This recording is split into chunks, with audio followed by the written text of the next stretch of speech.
Hey, we're live.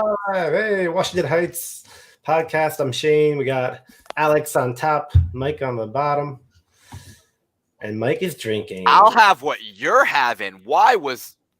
So it's out. That was the last of it. Some Gentleman Jack.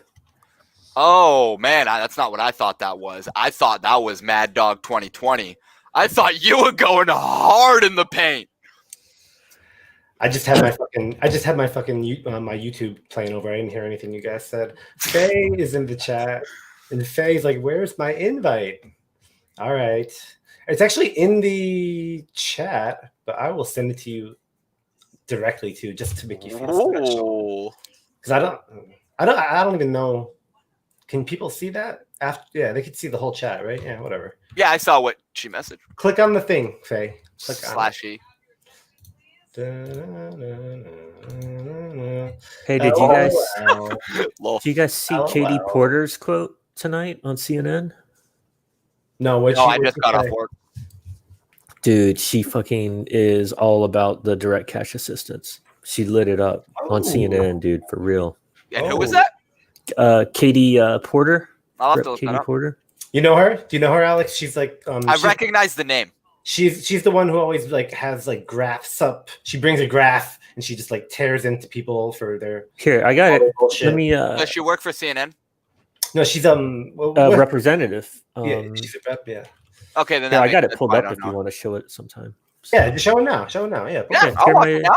Share my screen. Boom. All right. Oh, I do know who she is. You got audio? Very, very quiet. No. Oh, hold on. I might have to reshare it. My bad. Let me go. She's the one who went. She's the one who went off in court, right? About like the banks. I think there was a couple. There was one with medical and one with the banks. Yeah, like the CEO. Yeah, like the CEO. I like her. Yeah, all their money. They're getting the profits. Mm-hmm. All right, I got it. And they're like, let me send this to Faye. All right, Mike, pulling you up. Share. Boom. One of the things that's much better. Really frustrated right now is when I hear people talk about this as stimulus. Let's be clear. It is not stimulus money to give people money so they can feed themselves, so that they can keep heat on in the winter, so that they can avoid eviction. That's not stimulus. That is basic needs that we're talking about meeting. And you're absolutely right that it's not enough to just do some unemployment. It's not enough to do more with food assistance.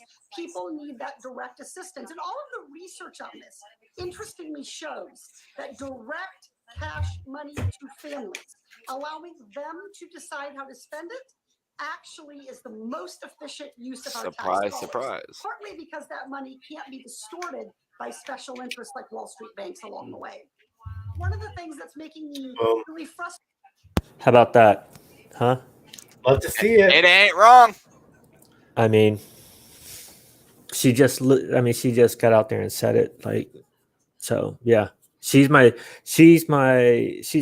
moved up to one of my favorites. Like, I knew she was awesome and a badass, but yeah, she called it out. She definitely shot up my list. Mm-hmm. I liked her before. I just didn't know her name. Now I know her name. Yep. Like, what the fuck's wrong with all these other Congress people? Like, yeah. I mean, literally, the data shows this is the smart thing to do. You're going to help a whole bunch of fucking people in the process, and you won't even. It's like, what's the holdup? This is stupid. You want to feel like the wave is coming. Like, I feel like we're getting like a rising tide or something, but like at the same time, you feel like people have been angry for decades. So when can we really tell? But I mean, I think we're reaching a breaking point. The tipping point for me was when I got political. I was the type of person. Right? Yeah, I was the type of person where if I went political, shit went south. Like, the type of person I was never should have got political because it was never in my radar. Never. I'm the type of person where something doesn't hit my radar unless it's affecting a lot of people. Because something just affecting me, I don't really give a damn. So why did you get in? Why'd you get? What dialed you in? Or what? Andrew Yang. Yeah.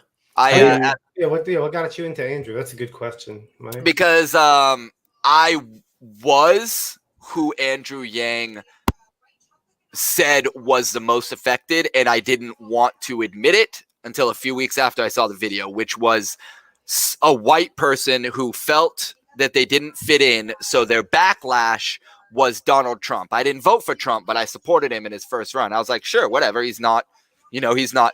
And then everyone was like, oh, everyone who supported Donald Trump is racist. I was like, anyone who knows my history would know that that's absolute crock of shit.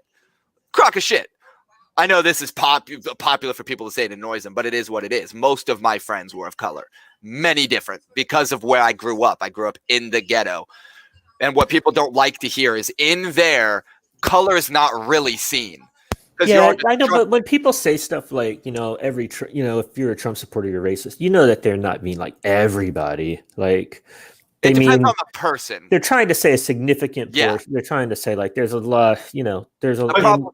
But you're right about that. The problem I have with that is you're absolutely right, except when you say that, and then they still double down on it. Is when you say, like, I didn't do it because I'm racist. I did it because of this. And they keep going. It's like, well, at that point, I already told you why I did it, and you don't care why I did it. I just fit your narrative. Yeah, there's a big backlash from white dudes.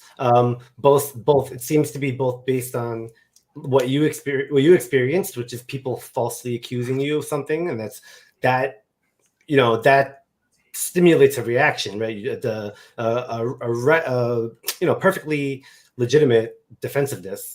And by the way, like I said, I used the word I had to reflect because I don't think it was the right way to go, and it took Andrew Yang to show that to me. Right. Yeah, I mean, and then there's also people who don't realize that they're racist, or they have. They're supporting a racist. Is the thing. If you recognize that Trump is a racist, exist. Yeah, I mean, if you voted for Trump though, and you say that you're not a racist, you are guilty of supporting a racist. So that's true too. That's very true.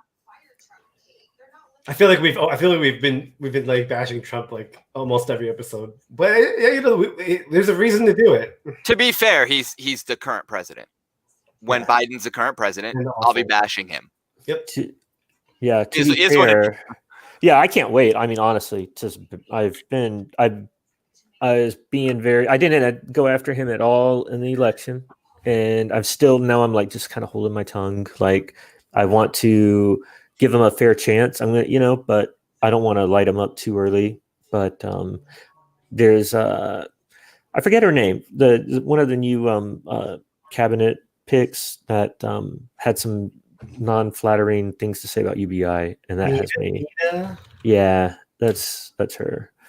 Like, that had me. That was on my radar, and then I saw some quotes from a bunch of his picks, and I don't know if they were like recently or if they just were pulled up from the past, but they were like all of them talking about work is like the right to work, how work gives you like a sense of meaning in your life, like all this workism bullshit language, and that shit really rubs me wrong. Like I don't think that that's the right mindset, and I hate the fact that they push it so much. Like, I can't remember who said it. It might have been Andrew Yang, but they said people need purpose, not work, and work is not purpose. Sometimes work is purpose. Sometimes it is. Correct. Not always. Correct. Sometimes it's a fucking piece of shit job that you hate and takes you away from everything you love, which makes it worse. Yeah. Because now you don't have purpose, and you have this anchor weighing you down. Yep. And you can't get out of it. So telling them that's gives meaning to their life is a fucking joke. Like, I'm lucky, man. I do programming shit. Like, I get to do what I love. If I were born in another time period or another decade or generation, I don't know if I would had a decent life, because I don't like college. Like, I try to do college. Fuck that. Like, I take classes. Me. Luckily, IT, you can get in, or you could get in with no college back when I started. So I've been blessed like in that way. I wish I was smart enough to do that stuff. Yeah, I just get kicked. I'm not smart either. Like there's some. It's just different ways. You're determined, or you have. Yeah, I'll just work forever. Yeah, I'll get kicked in the face with a problem for like hours or days. And it's just a little different nowadays, which is a good thing because like my skill would be I'm really good at talking with people and understanding them and shit, which there's careers in that, but most of those careers require 8 years or 4 years of schooling.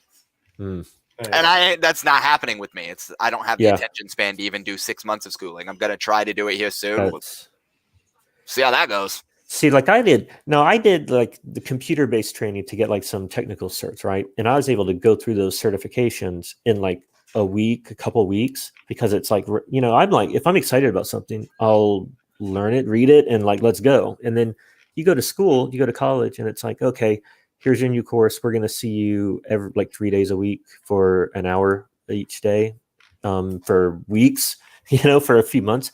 That's like, I'd lose interest like quick, like. Especially since a lot of what they teach just isn't relevant. Obviously, a good chunk is, but there's a good chunk that isn't. Oh yeah, no, they were teaching, and I tried to take some networking class one time, and they were talking about like circle ring topology, which was like already like just like out there, totally irrelevant. Yeah, and I was looking for the video, this video that the like pretending to be the pandemic response team from the White House. Have you seen that? Oh my God. I'm going to play this. It's 3.5 minutes long. All right. It's the funniest shit ever if you believe that we royally fucked up the pandemic, and it's mostly... Hit me with it. That's the fault mostly of Republicans. Mostly. I mean, look, people on the left fucked up too. De Blasio told people to go out and do whatever they wanted in the city. You know, Fauci said some shit that he should not have said. Yeah. You know, they downplayed them wearing the masks. Everybody's selling them their stocks off on both sides of the aisle. Yeah. But when you're the leader of the country, you got to set an example. And he used it as a political opportunity for his campaign instead of setting an example, telling people to just wear a fucking mask. Yeah, there are situations where one side is right and one is wrong, and this is one of those situations. It's not even really an opinion at this point. Like the evidence has already been seen with 250,000 dead. Like it's not even an opinion at this point. Yeah. So there's times where it's just right and wrong. It's sickening that we have this vaccine like right around the corner now, right? Like literally a few months into the future here, we're gonna all like this is gonna go away, and we have it, and we know that, and we still can't give enough of a shit to fucking save another 100,000 American lives. Fuck this country and all these people like that. I think it was Mitch McConnell. Yeah, I think it was Mitch McConnell who was like, "Oh, well, we got a cure around the corner. Nobody needs help anymore, so we're good, right?" So we're gonna add 100,000 deaths for that because we don't want to give people money or don't want to even wear a mask. Like I mean, they're still arguing about that shit. Like, dog, it's called fallout. You guys messed up, and there's going to be massive fallout to it. Mm-hmm. Approximately fuck all, which is why we got more. So I'm from the U.S. government with an update on our pandemic response. In the space of just a few months, our don't worry bros, the flu policy has gotten a shit ton of you killed. Some say this true flu was inevitable, but actually, studies show that if we'd simply responded like other governments who listen to scientists instead of Chuck Woolery and the My Pillow guy, we could have prevented almost all of those deaths. Unfortunately for you, the amount of responsibility we take in doing our job comes to approximately fuck all, which is why we got more of you killed than 50 9/11s. Trump 2020. With a president like this, who needs terrorists? As part of our distract from how many of you were getting killed policy, we'll be telling you the real threat to America is minorities demanding not to be murdered by cops. And to make you feel safe, we've deployed a secret police force to kidnap people off your streets without probable cause. Some call that taking a dump on the Constitution, but we call it law and order. Thanks to all the well-armed militias cheering us on, as we literally do the one thing the Second Amendment was supposed to prevent. What's that? People are looting in the streets? Oh, darling. The real looting is the one we're doing right here. Port of our exploit this crisis to funnel wealth from the port of the rich policy. Like, remember when we told you COVID was no big deal, so we could buy ourselves just enough time to sell off our personal stocks before the crash we knew was coming? Or when we passed the biggest bailout package in history, which funneled shit tons to corporations and easily forgivable loans. We even gave billions to churches bankrupted by sex abuse scandals. Even the I Love Small Government Rand Institute got some of the loot. But hey, don't forget that single barely above minimum wage check we sent you. You know, the one you simply handed over to your landlord to pay the rent, who in turn handed it to the bank to pay their mortgage, which is how we laundered another $1 trillion to the working class. Profits made, profits kept. More millions of you face homelessness, and 1 in 5 families are going hungry. But look on the bright side. Billionaires regained $500 billion of their wealth. We're not in this together. If you survive till November, be sure to re-elect us so we can get the rest of you killed in the looming climate and extinction crisis. You know, that other crisis we're ignoring and plan to profit from obscenely at your expense. Trump 2020. Fuck you. Of course, we realize that after lying to you, robbing you, and getting your loved ones killed, some of you might be contemplating not voting for us. But don't worry. That's why we've adopted our deregister millions of you policy, as well as our closed polling stations, file lawsuits, and let's spread bullshit about voter fraud policy. And if that's still not enough, well, maybe we'll just cancel the election. Trump 2020. Now get back to work, America. Our stock won't make themselves go up, you pieces of shit. God bless America, except Portland and Chicago. I like it. Authorized by the Department for Sacrificing Schools for the Great Bull God to make line go up. I like it. That was fucking on point right there. I didn't hear anything wrong in there. I tried to find something. No, that was legit. Like I could play that on a loop all day, and that sounds really sad and like a horrible life, but I could. And all of you fucking Trump voters, that's exactly what you guys are falling for. Like, fucking A. Yeah. I got tear gassed by BLM police. It was awesome. Really? Yeah. Where'd you tell the story? Where'd you what was the deal? So I live in Oregon. Obviously, that's where Portland, Oregon is. So about 30 miles south of that, Salem, which is actually the capital of Oregon. And I was out there recording, just making sure. I'm not really a raw person, so I was really out there to record, make sure shit stayed clean, make sure the police didn't throw shit at people. Yeah. And so all of that. And as the night went on, it was mostly good. You know, we marched through the streets for most of the night. And then about 10 o'clock came around and they were like, curfew. And if you don't leave the streets, we're going to start tear gassing, which my smart ass went on the sidewalk. That's not the street. And so they shot me with tear gas. It was excellent. Nice. Yeah. What time was the curfew? Like 10 p.m., I think. Huh. There's a video of it on my Twitter way back. Obviously, this was at the beginning of BLM, so this was like 6 months ago. Yeah. Yep.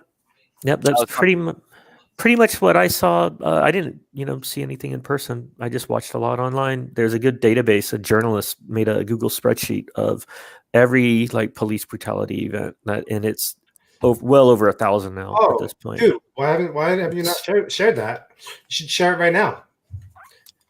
Yeah, let me pull that up. Chat. That is. I'm not surprised. No, it was brutal. There's a lot of things I've changed my mind about this year and have a new perspective. 2020 did that. Yes, it did. It's funny. I don't have a good relationship with the police. And which is fine because I don't hate them. I'm not one of those hate the police. It's just most of them are sketchy. Fuck off. They just are.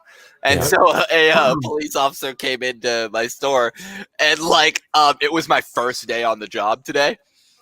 So I'm acting all sketchy around this police officer as my manager's helping him. I'm just avoiding him like the plague.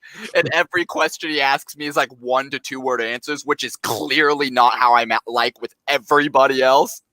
So after he leaves, the manager's like, what's up? I was like, I had a rough childhood. I have not had many good run-ins with cops that didn't end with a gun out of the holster. I'll put it that way. Wow. So I was all sketched out. I welcomed him in the door. That was the extent of it. I was like, all right, I did my job. I'm out. This is for you, boss. You're the manager. This is why you make the big bucks. I'm out. Yeah. My high school, looking back on it now, we were definitely... I was in Rhode Island, Southern Rhode Island. We were definitely a little privileged. Oh, Faye is here. Let's bring Faye on. But yeah, we didn't love the cops either, but they let us go. They let us go but they also arrested a lot of us too. You know, it depends on who your parents are. You know, usually does. What up, Faye? Hello. I'm really laggy. I don't know. No, you look fine. I know there's no weird noises going on yet. Sometimes after a while it'll start like humming or like skipping. But you're good. You're good. Oh, you can't hear us? Oh, all right. Well, not well. That's for sure. You guys can hear me, right? I couldn't get the Wi-Fi to work. I hear you. I'm sorry. Okay. All right. Well, nice to see you anyway. Yep. Bye-bye. I think I saw, I don't know if she made it, but she's on her way to Georgia. And I think she was going to stop off in Palestine, Texas, which I would infer is where the other Faye lives. I never made that connection. Her handle, not hers, the other Faye is Palestine Math. Oh, okay. I always assumed it was, Palestine. I would have too. Yeah. But now that I think that's probably where she stopped. But anyway, yeah. Faye has been on this stream at least at least 5 times, but at least like 3 episodes like the whole time. Yeah, so quite a bit. She's one of the people who pop in with her phone. So like her, Kevin, I gotta message Kevin. It's been a while. And Nnamdi, they all come in on their phone, and it's like, yep, it's kind of funny. Hey, dude, hey, so check this out. Tim Ryan just tweeted out. Well, he retweeted someone that said, talking about the Cleveland Browns. This dude says like there should be zero negativity around the 8-3 Browns. Blah blah blah. Obviously, big Browns fan. So Tim Ryan likes like amen, and so he must be a big Browns fan, right? So I was like able to get in there with I was like Jaguars fan here, happy for you all, right? That's how I'm going to get in tight with this guy. Get up, build that rapport. Yeah, Mike was giving him shit because he was using the worker language, the working class. Who Tim Ryan was? Oh yeah, he was. That's right. And then Mike was giving him a little bit of shit. He sent me the link, but I didn't chime in because Tim Ryan is humanity forward, and he is so hard. That bill so hard. But he is definitely has a little. He's on the edge. Center to him. Yeah, I saw. I was very high on him after that floor speech he gave, but then I saw something about I forget what it was actually. I'd have to now. I'm like a bad giving bad advice here because I can't. I don't know why I don't like him, but I think seems like he'll be willing to help. I mean, he's helping. He's an ally for sure. He's an absolute ally. That's why I said he's hard. It's like he's likable in the sense that he supports UBI, to my knowledge, and he supports cash assistance and all that. But he's kind of a dick. So it's like, it's really hard with him because at my core, I really am I don't know if he is or not. I didn't study enough. But he voices the words he uses is hard because he's like, I support Andrew Yang and the cash assistance and the block. So he teeters with supporting UBI long term, but he never actually says it, to my knowledge. Right. But that's they're definitely he's just a good politician. I'll say that. Exactly. Oh, what about seasoned politician? Yeah. What do you guys think about Tulsi and her whatever this is that she did today? I'm not up to date. What did she do today? She tweeted out like Trump went nuts on this, censor I don't know what it was that censoring the social networks. Yeah, right? He's trying to include that. He's trying to. He said he'll veto certain spending bill. I forget what for. Yeah, and the National Defense Appropriations, whatever. So defense spending, military budget, and he was going to hold that up, like not sign it. Unless they got rid of the Social Networking Right Act or something. Oh, here it is. He does not like being fact-checked by Twitter. Yeah, he doesn't want to get fact-checked by Twitter, apparently. And so anyway, but Tulsi tweeted, she retweeted Trump and said, I fully support you on this. Please don't back down. The freedom and future of our country is at stake. And it just threw me, like I have a little mind fuckulation. She supports him on the tweet. Yeah, on the censored. I guess on the censored thing. I guess. Yeah. I mean, I don't know. I don't like censorship, but I don't really necessarily think on a private website, if you just all you have to do is click one more time on a thing, if that should be considered censorship. I think that's okay. Yeah. Saying, I mean, obviously they didn't delete the level of censorship because you have to be a decision made on it. Okay, fine, but it's a private company, so if they want to make that decision and hide it behind a single click, get over it. Get over it. Stop saying stupid shit. And then you won't have to deal with it. Like, I think what it ultimately boils down to is what you see social media as. So, like, as me, I see social media as just a giant bar. What happens in a bar? If you mouth off, you get tossed. Right. We've all been there. Like, why are we acting as if that's new? Yes, I have been there. Now, mind you, like I said, I have. Well, that's like, even I've been tossed and I know this. What? And I've been blocked on Twitter and I'm like, you know what? I probably shouldn't have said the U.S. Senator was a fucking dickhead and an idiot. That probably would have got me banned. But, you know, I did that and I got banned and I was like, I did my time and I probably deserved it. I think that's what it boils that people just don't want to do their time. People don't, And, because Twitter's not official media. We may want them to be, but anyone can post to Twitter. I think, you know what I think, though? I think that we do need to figure out some common, like there needs to be like something like common sense, industry standard, like law for handling this environment, sort of like they do. That way there's just, and everyone can agree to it and it's transparent so that we know what the fuck's the deal, you know? We can argue over it, but Facebook and my own experience, I don't think Facebook and Instagram are really even giving it an effort. I will say Twitter, I feel like is giving somewhat of an effort because it works on me. I will get those messages when I click on an article and go to retweet it. It says, "Did you read this article?"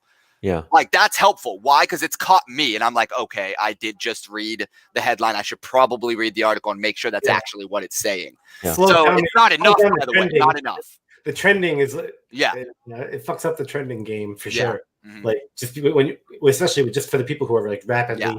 It's a start. Yeah. No, I can see some merit to it, but I thought that was only going to be for the election.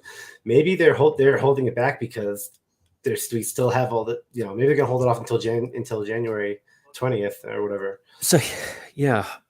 Now, what do you think about like the Tulsi thing though? How does it change how you feel about Tulsi, or does it doesn't really change my opinion on her because I never really loved her or hated her. She was one of those people where I always feel like her heart's in the right place, and that's definitely why I said about it's how you view Twitter. Because I feel like Tulsi being as militaristic as she is, because she was in the military, and it's just how she talks. I would imagine she would look at Twitter as this media platform where all information should be shared openly but not as this bar where things should be shut down, which is how I mean, not should be, but can be. You can be tossed. So, and I think some people like Joe Rogan's the same. He believes there should be zero censorship. And the I love the analogy, by the way, that you put on that with the bar. Yeah, that's because that's how I view it. It's like it's a private company, but it's also largely considered a public space too, but it's not really. And what happens in a bar? A bunch of testosterone-filled dudes do stupid shit and say stupid shit to get girls' attention while they post dumb stuff to get dudes' attention. What's that sound like? Sounds a lot like social media. And I mean, the internet is the way to dissect that from there. Also, another way to look at it is the website or the app is the bar and the private enterprise. And then, okay, maybe there is room to then we have to weigh in on the other side, just the internet as a utility, which it should be in this country. It's not really, but it should be. And like, it's also just like it's like the electric wires and under the ground and on top of the ground. Like it's just like the way you get to where you're going. Correct. Private. And but you know what? And so it should be like, I think it should probably be open, right? And no restriction really, except for the fact I think that like you got people like let's not like the people that are wanting to get rid of this rule are guilty of like basically using huge bot farms to fucking try to take over society with a bunch of bullshit information and kill people. Right. It's like, fuck. I mean, if they weren't such dickheads, we could. That's why we can't have nice things. Yeah. That's why it's complicated, because I feel like Tulsi's reasoning for it, while I disagree with it, isn't necessarily evil or bad, whereas Donald Trump's clearly is. Oh, no. One of those where she's just agreeing with an incorrect dude. Does that mean Hillary was right and Tulsi really is Russian? She's like a Russian bot? That always made me giggle.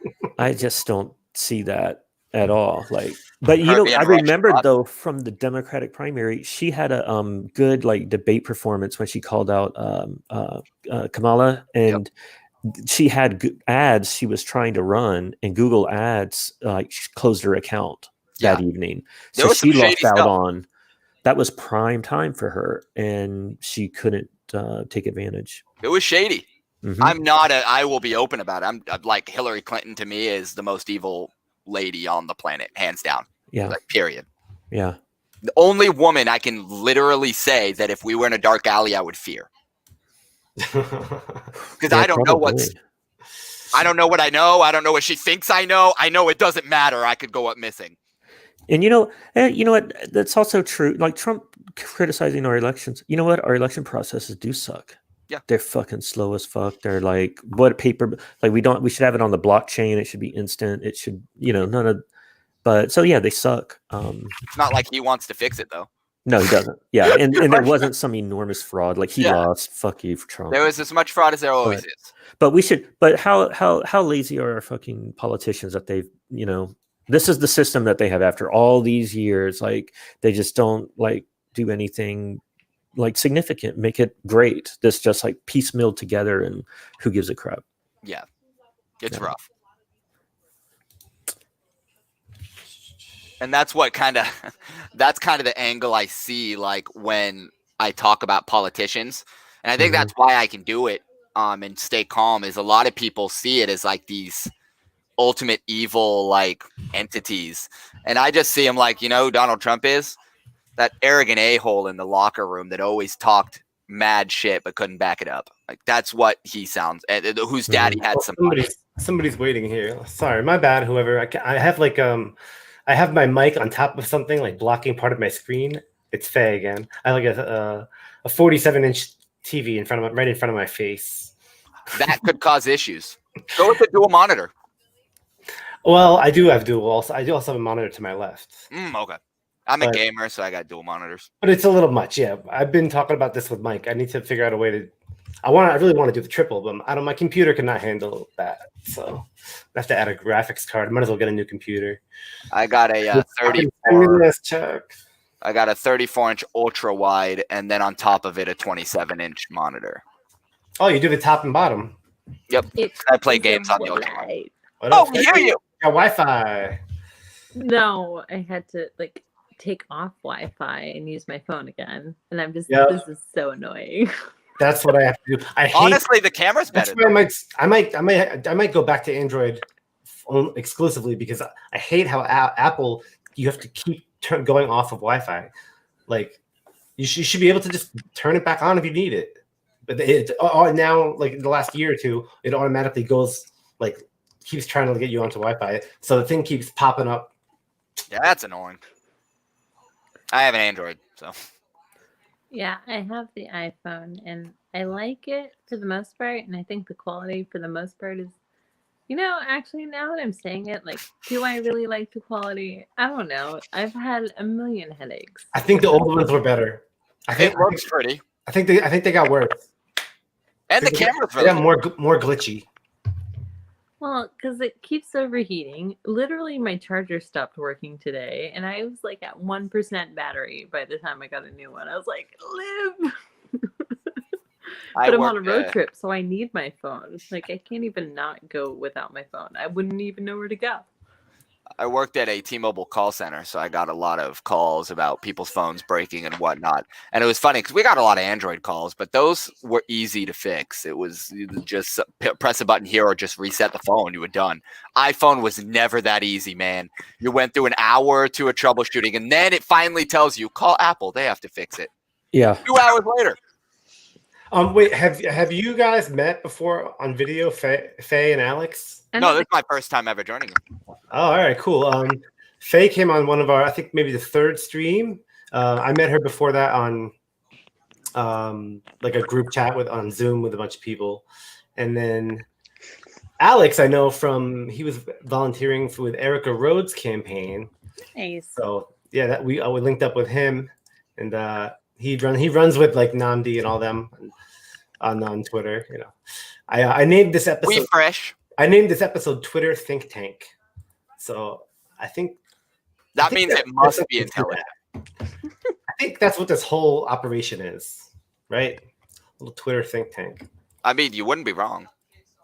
I think it is wonderful to use the words think tank whenever describing something, because then you're telling people this is a fucking think tank. Fucking think while you're here.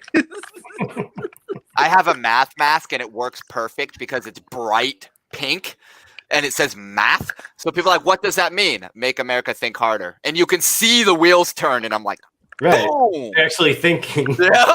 Like, oh, I have to think about words. And then they're always like, well, why? I was like, well, it worked, didn't it? And then they go about their day. Wait, that's all you tell them? Yeah, that's it. It depends on the person. I sold Andrew Yang to the lady at 7-Eleven. There you go. But I live in an area where there's a lot of rednecks. CVS for me, bro. It was after coming back from New Hampshire, me and my team, and like we split up the second day. The other people they yanged a lot of people. My team, we didn't get anybody for sure. So on the way back, in my neighborhood in New York City, I stopped at the CVS, and I started like chatting up like the employee, like this kid, like 19 or 20-year-old, like stuck on the shelf or whatever. And he had heard about him, but and then like I basically yanked him in like 5 minutes or less. He was like, he wanted the merch and a shirt and everything. And then there was another dude came up and was like looking for soap, and he like asked a question. He asked a question of the guy. So like I interjected and told him what soap I liked or whatever, and then it just fucking and then I brought him in too, and he was like a non-voter. He was like, no, fuck politics, and I got him, like not as much as the first guy, but definitely the message that I told him was like, yo, there's actually, pay attention, like there's actually someone trying to look out for us now, you know, and tell them about MLK Jr., you know, how it almost happened, and bang! You know, how every other industrialized nation has a value-added tax. Like, it's a lobbyist problem. Yeah, it's the only reason we don't have it. People don't like having the UBI talk with me. It's not fun. So we gotta exercise that muscle though. Like, I just came back from canvassing, so you know I was probably a little bit. Oh yeah, I don't yell or anything. The way I am is we dig in. If we're gonna have that conversation, we're digging into the weeds, because that's how I think about it. Like, because that's how I thought about UBI when everything came down to what's the only way to fix the problem. Give people money, because at the end of the day, someone is going to be affected, and is that fair? We can do everything we want, but some are going to slip through the cracks. Even if that's 0.0001%, it's still not fair to them. Yeah, and I couldn't get past that. Especially if we can afford it. Yeah, and nobody else can either, because when we get to there, that's when they're like, because that's what it boils down to. You have to either be okay with that or not. There's no other two about it. So you're either okay with people suffering or you're not. That's right. It's a decision of, do we want our society to allow people to fucking starve to death? Yeah. Whether it's of their own fault or not, or are we gonna fucking make sure that doesn't happen? Yeah. That's it. And if you're saying, yeah, let people starve, then fuck you. You're not in the right. Well, think of it this way, guys. Think of it this way.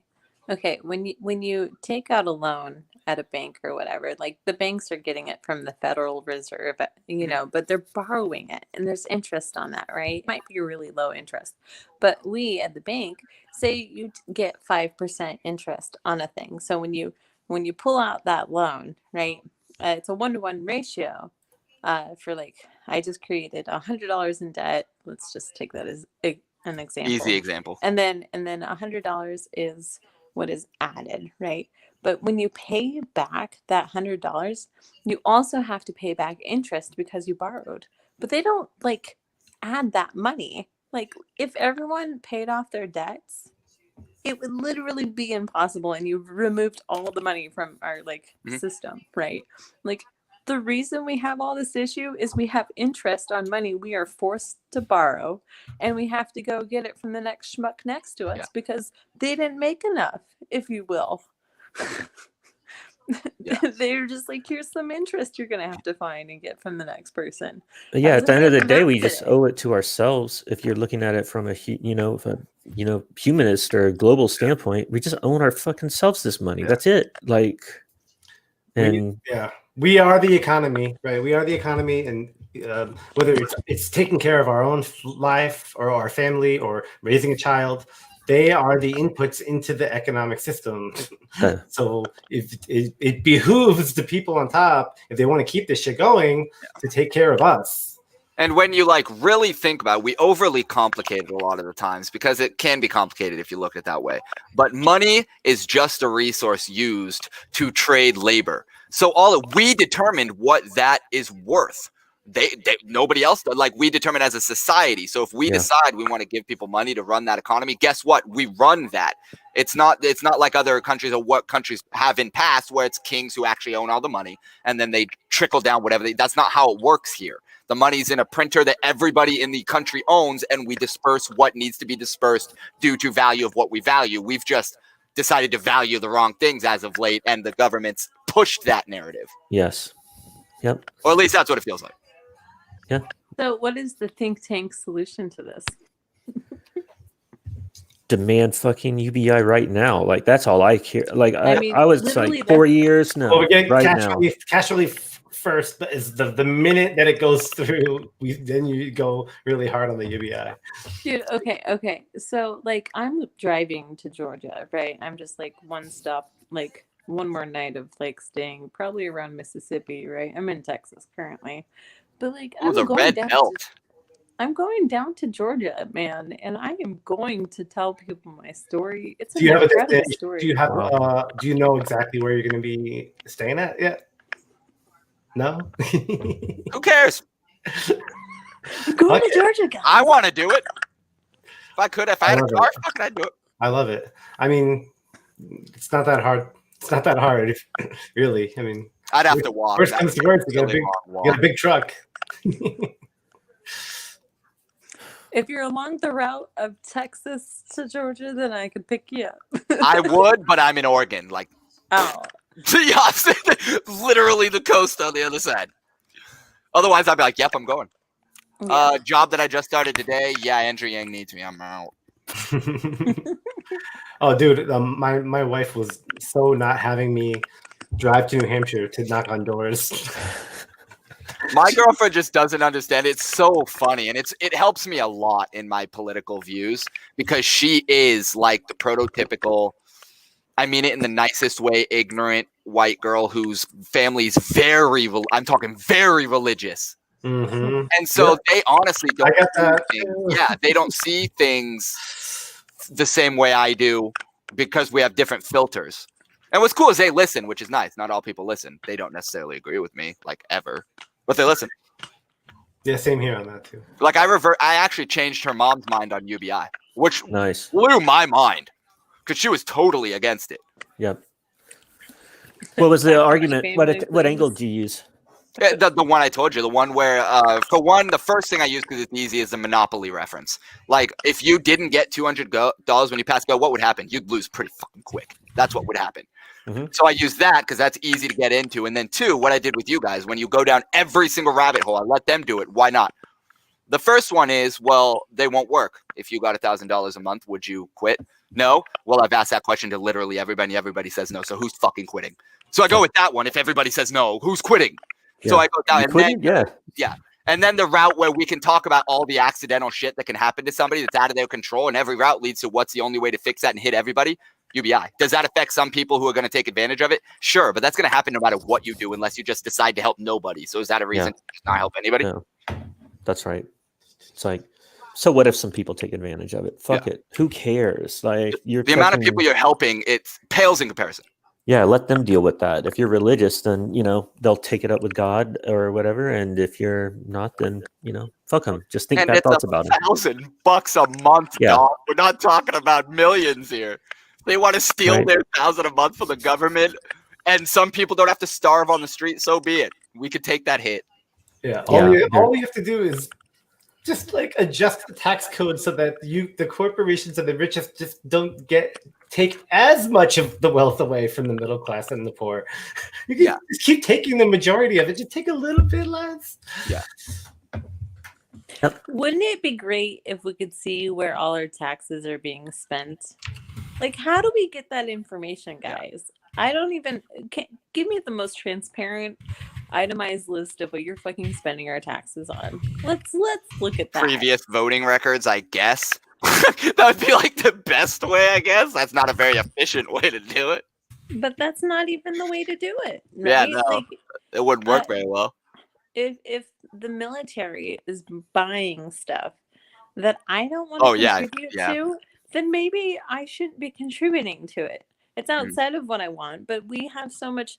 Like, I was just asking the other day, I was like, how would you get that information? They're like, I think it's pretty much impossible. Yeah, well, I don't know if it made his policies or not. It probably did. I'm embarrassed. I don't know them exactly, all of them, but I know what he spoke about on at least the Dave Rubin show about some kind of incentive plan where some kind of allotment of money that you would use, and you would be able to pick where it goes to. So part of the budget would be just that. So you can't do. You can't run government like that, though, can you? Well, the way he explained it was doable because it was a set amount. So let's say it was $500 a year goes to schools, but the rest of it, no. But he did want to give an itemized list of what you did pay for. I think that could be done to a degree. Yeah, but he was like, so if you there's like, some flux, then like it would. Yes, like you get to give a little to the department that you decide, not the entire thing. That's interesting, because then you would have departments competing for the public's, which is what we should want. Yeah, we want them for us to think highly of them. So yeah, that's not bad. No, I thought it was fine. As long as, like you said, that worry is real. It has to be a small amount, because if you let the people decide, the bulk of the taxes is going to go poorly. Yeah. Look at our media. Who determines our politics? That should be the perfect tell of how that would go. Mm-hmm. Yep. Yeah, I found they have it on the the U.S. Department of Treasury. They put out these like expense reports that are pretty granular. Like, I don't know how, but I so many numbers. It's like, who wants to look through all of it? But I feel like they just need to have someone simple-minded like me go up and go, what would be the easiest way for you to understand this? Because I'm just not that quick. So I'm like, I can tell you how I'd understand it. We'd go hospitals or medical. Yeah. Then you'd be able to click that button on a website. It would pull something down there. That's all the medical crap your taxes went to. Nothing specific, but general crap. Then you close it. Next one's education. And then I forget, it's city work or whatever the case may be. Yeah, there's a lot of confusion there. Then there's a lot of confusion about how the programs that we use are funded. Intentional confusion. That's right. With it, it would have to be generic to a degree, because there's no way you're going to be able to find, like you said, what the military is spending their money on. There's no way in hell we're going to be able to figure that out. Mm-hmm. Like how many glue bottles every school's buying. Didn't they lose $1 trillion? Yeah, they can't have that. Come on now. And there's so much bullshit that they can, like games they can play for shifting funds around, like. And that's usually a good one too, is when I bring that up, when I bring up how much we spend in the military and how much UBI would cost, and be like, what's really worth it, killing people in other countries or giving people money? That's the one that pisses me. I was pissed this morning when I heard $900 billion. That's what it is. And that would be $3,000 per US citizen. And we get zero. When these fuckers did this, like these fuckers created this disaster. And as far as our response, it's like nothing. They put us through hell. They've killed 250,000 people, and they're like, "Oh no, we can't give you any cash to help, you with your rent or whatever the hell people have going on." Yeah, fuck them. Fuck all of them. Sometimes I will get so heated to where I have to I will break something. Like, I need to calm down. That does happen from time. Like the today that happened. I read an article where Nancy Pelosi might accept the $900 billion settlement, which that pisses me off because she turned down the Trump $1.8 billion one. Which, what does that mean? She did it for political reasons, and she was waiting till Biden got in office. It's pretty clear. She's Well, like, I don't she know. said they accepted it as a starting point, but still, yeah, the optics are not good on it. Now, if she doesn't take it, then cool, right? Then no harm, no foul. Now, the thing is that I think that she's getting way too much shit on that issue. They passed a fucking bill like months ago, and the Senate and the Republicans they said it was DOA. Oh yeah. And they didn't negotiate or anything for this entire time. Yeah. And the one requirement that they got is the exemption for corporate liabilities for COVID, which I don't care if we don't get a check through that. I don't want that shit to pass. That's for me, it was a small period of time that bugs me, which was that period where Trump, it was clear because he wanted to win. That's why he was putting in Munchin, wrote it and all that. It was clear, right? But it didn't matter. They said how much was going to people. It was a significant amount. And Pelosi, which she denied it because there was the corporate life, that makes sense. But she should have passed her own bill, like a clean, like $1,200, whatever it is to people. That's it. Leave that alone. Now there's no evidence that doesn't have those corporate liabilities anyway. So it just looks like it does have. No, it does. It does. They're like it's a limited liability coverage or temporary one that. And does that really work then? Because like we said earlier, COVID's temporary. We have a vaccine; it's temporary. So are we gonna hold them liable when COVID's no longer along or around? No. That's they won't let us. They won't have that happen. Like so I might be confused. Is it that they're gonna hold them liable for like a year and nothing after that kind of thing? Or I think it was just they were going to postpone the decision. Like they were going to say you couldn't sue them now, but there's not a final ruling. Like they'll. And so it's a wait to be pissed or not. That's right. They'll wait to distract us. They're going to distract us with something else, and then this will slide through. What was that? Your camera's frozen, so it was hard to read your lips. Now it's going. What was that? Okay. I heard she said she had a question. Is it working? Yeah, I could hear you now. Frozen, but I did hear you. Okay. So have you guys actually met anyone who's been evicted or had eviction notices? Oh yeah, me. I mean, in my life, I have not this. Not knowingly. Like, yeah. I mean, you mean? I grew up poor, so I don't know. I mean, in the pandemic or at all? Oh, I think she's frozen again.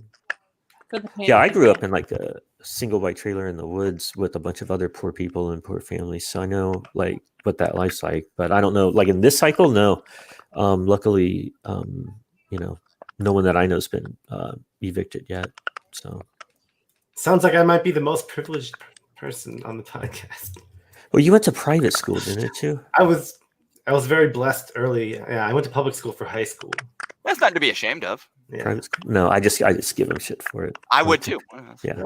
I give myself shit for it. Yeah. I had some rich friends that I had to give shit to. Like I went to West Lynn High School for like 6 months, which I did not belong there. But that's like where the Portland Trailblazers kids go and shit. So like kids are driving to school in Mercedes and I don't even have a bicycle, dog. Like, my clothes were hand-me-downs.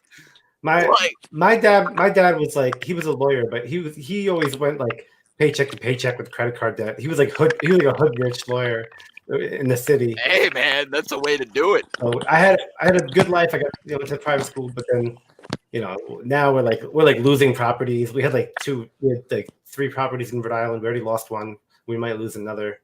So that kind of he's got Alzheimer's, so nobody has income. She has to watch him. It's a bad situation, but that's why UBI is important. I spoke with Faye about this before. Like, man, I want to try and save that place, but it's on a fucking waterfall, dude. It's on a river on a waterfall. That's the one you showed me the photos of that, right? I think so. Yeah, that's a nice. Yeah, it's like 10. It's like 10 feet. Like this looks. Yeah, it's a nice place, man. That's a shame. Yeah. We have to get a job and convince the wife to buy it. She won't do that unless we have more money coming in for sure.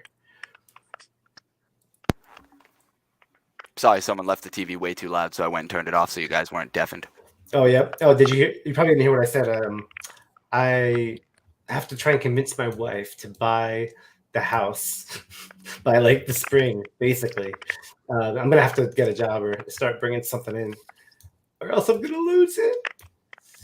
I feel you. I got blessed. I got lucky at the beginning of the pandemic. I lost my job about 1.5 years ago.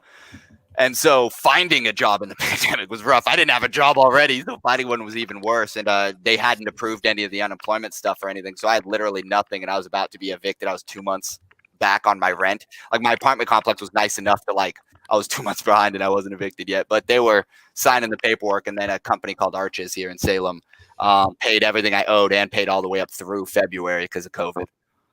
So I got lucky there. And then unemployment eventually kicked in, and then I got a job now. So I was I was packing my shit, ready to be on the street, because I don't have much of a family. So that's where I was going to be.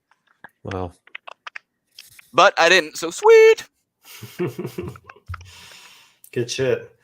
Yo, what about something that we need to do? And while we're we have to yang everybody. We have to yang America. We should get on it right away. Push the cash relief into UBI. Get it online and in real life, obviously. In real life, I want to start bringing literature around. I'm so ADD. Like, we were talking about ADD before. Alex is too. Like, I can't even, like, get myself to, like, I know there's images on, like, yangprints.com. You can go and get them, and there's, like, little stuff on there. Then you got to, like, get the printer. You got to, like, find the print shop or whatever. I just never fucking finish the task. Yeah.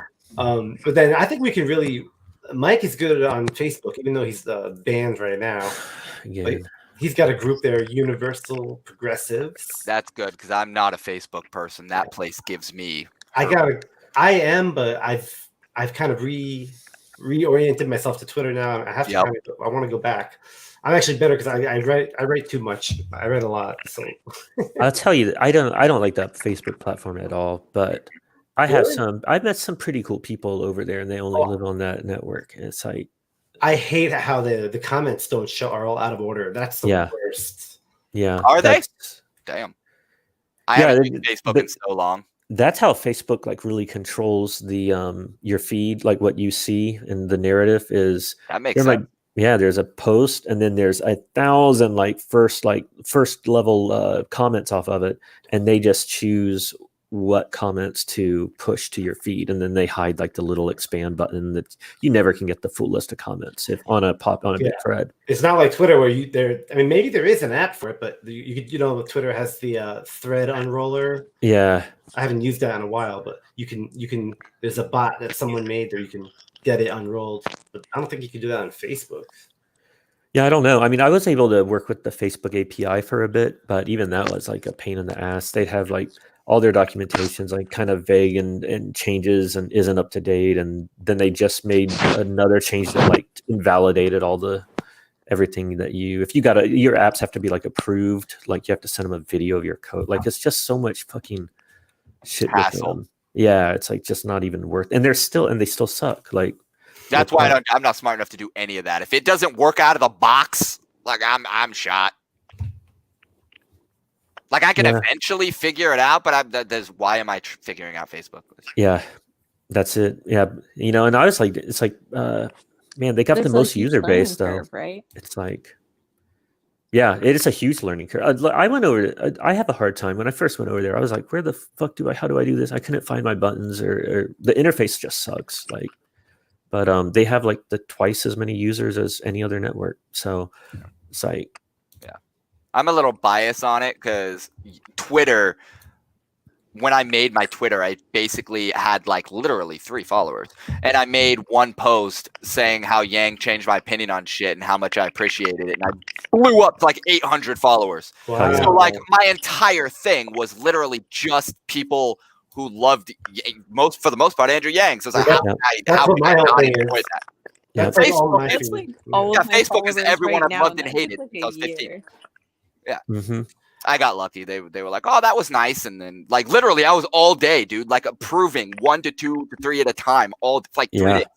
Dude, that was we used to have fun doing that. Like I remember this one time. Well, I did it to my sister. Like I made like a $200 donation to Andrew Yang, and I put it out there, and it was like my sister just became Yang Gang. Everyone would blow her up, and her phone was on. Was she actually Yang Gang or not? She just she is. And nope, she decided after that she's Yang. Yeah, but she's like, what the fuck? Why do I got like my phone was like started blowing up, and it was fun, man. I don't even have a gang of followers yet. Like, I'm not even there yet. Yeah, people aren't as big on the follow backs as they used to. Like, that was a real big like. I am back in the day. If you look at my follow to following ratio, it's almost dead on. I think it's separated by like 80, and I'm following 80 more than following more. Because I do that. If they like hit follow, I follow back immediately. I'll just unfollow if like for some reason I disagree hard with what they say. No, that has hardly ever happened. But. Yeah, I only try to like unfollow or block people if they're like just trying to be intentionally like rude and hurt your feel, like being just like that. And then it's like, dude, all right. Most of the time, I'll just mute them for a little while.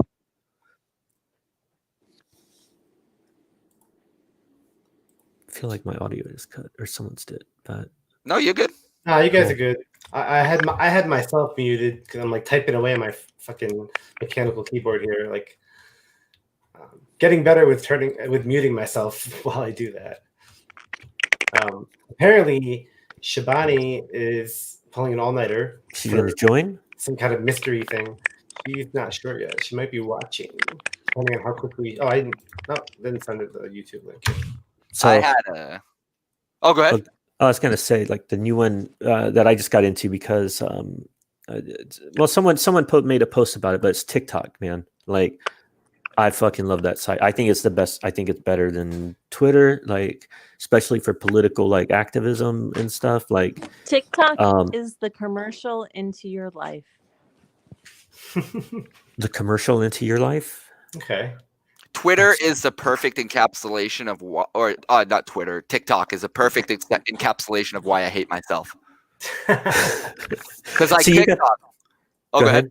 Oh no! I'm going to hear your experience. I want to hear why. So I have an 12-year-old, or she'll be 12 in a few months, daughter. Mm-hmm. So she obviously loves TikTok. It drives me insane. Their stupid TikTok dances. Yes, yeah. Whatever they're doing. Oh. But then at the same time, my daughter shows me one she made of me doing my stupid. Mm-hmm. And I'm like, oh, God, I'd be good at that. So you got to. Yeah. But I hate it. That's my entire life. Anything I'm good at, I hate. I'm like, yes. But that's probably why I'm good at it, because it's funny, because I hate it. Look, that's a lot of that shit on TikTok, especially when you first join.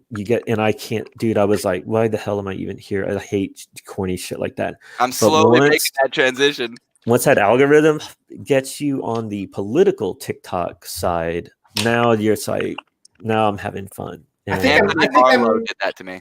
I think I'm just narcissistic enough where I might enjoy it right from the beginning. Like, you know, I was the lead part. I bet you would love it.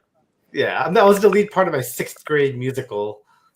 You love attention. What are you talking about? You want TikTok. I could probably just a learning curve of getting into it. Oh, it's fun though. Like I like to make like the music videos, like little, you know, like I've been making that shit on Twitter, but it's not designed for it. Like that's. And so I think it's cool, man. All the editing thing is right there. You know, you could edit music onto it, even if it's copyrighted. You can get like cool filters. You can add words on top of it. It's like really user friendly and intuitive. And you reply to people too with the like. It's like someone makes their case. Yeah, someone makes their case on some point, and then someone's like plays that, and then boom, you respond to them, and that's much better. I think you're seeing a face. It's like it seems like it's a higher. Better quality of communication. Faye, you mentioned the format of TikTok, like how you can add all the custom stuff on top.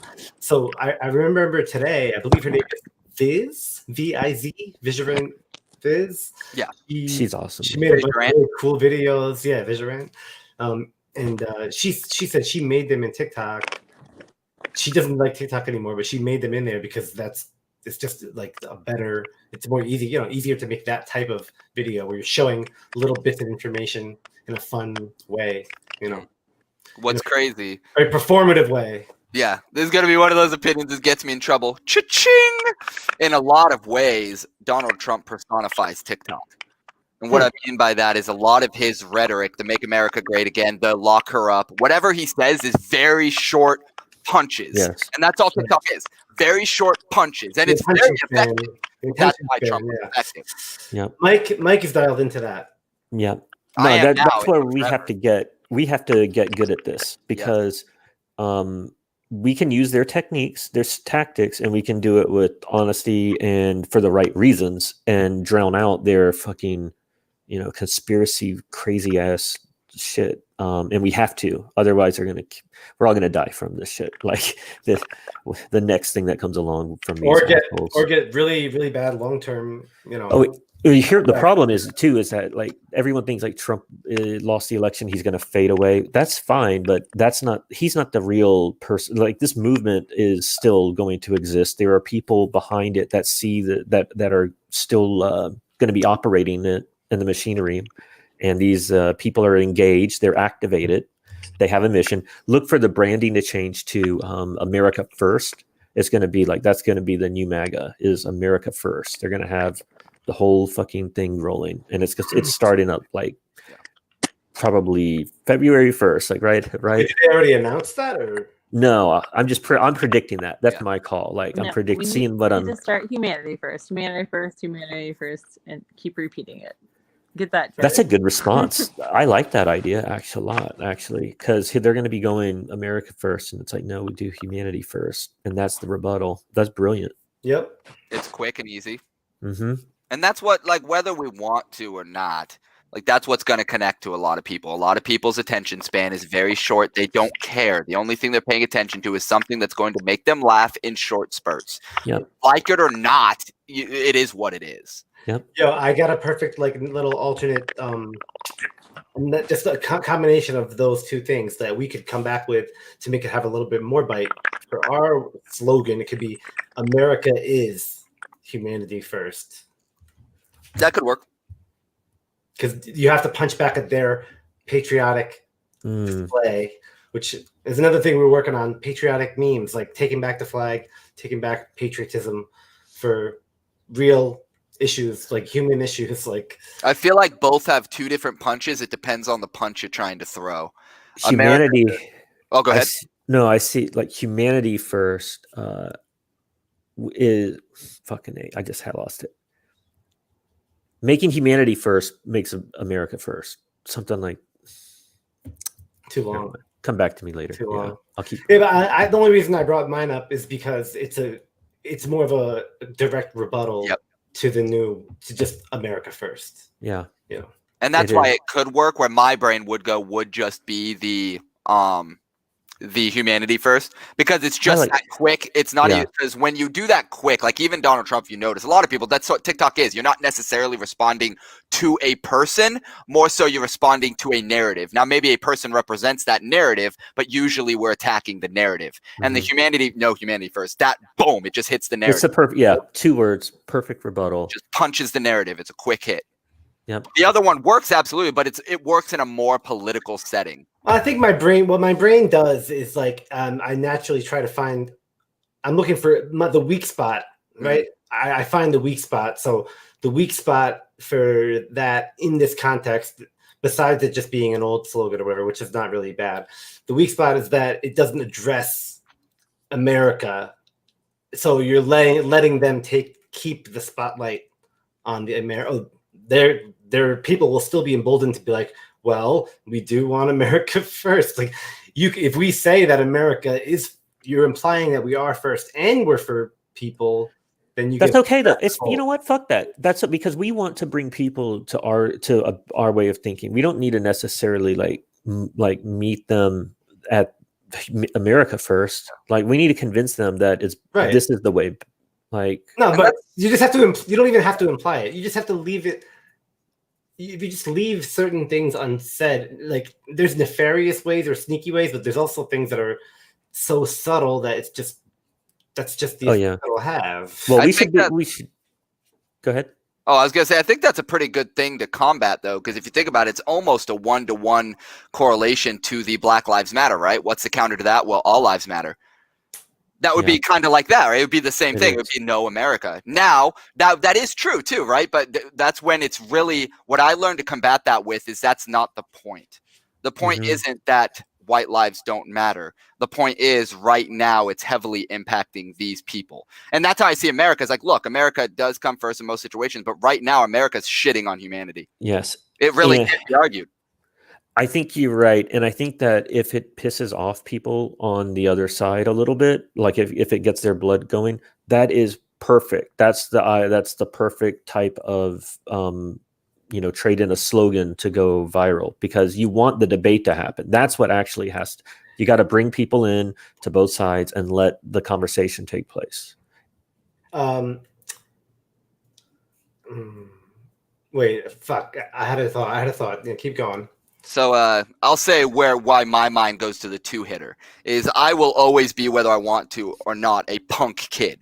And that's what comes to my mind, because when I have a counter, it's never, you don't address them. It's like, for example, let's say, you're slow, 4240, bro. Yeah, that's the response, because you're what you're doing is you're winning the observer, the casual observer. When they see that exchange, confidence. Their confidence. That's right. That's what matters to a large number of voters. It's about being tough, strong, winning. That's why Trump says that shit all the time. He's winning, because a lot of people view the world through a different lens than a lot of people on the left, and it's about strength. And it's important, and that's why I explained it like that, because like the common, which I understand, the common thing is we're not talking about Black Lives Matter, all lives matter. I get that, but the important thing is to explain to them why the Black Lives Matter message is important right now, because it's anyone who says they can't understand why people saying all lives matter, I think you're dumb. That line obviously makes sense, but that's not, you need to explain to them that normally, yes, that is the case, but right now we have something different. Address that. Yeah, totally.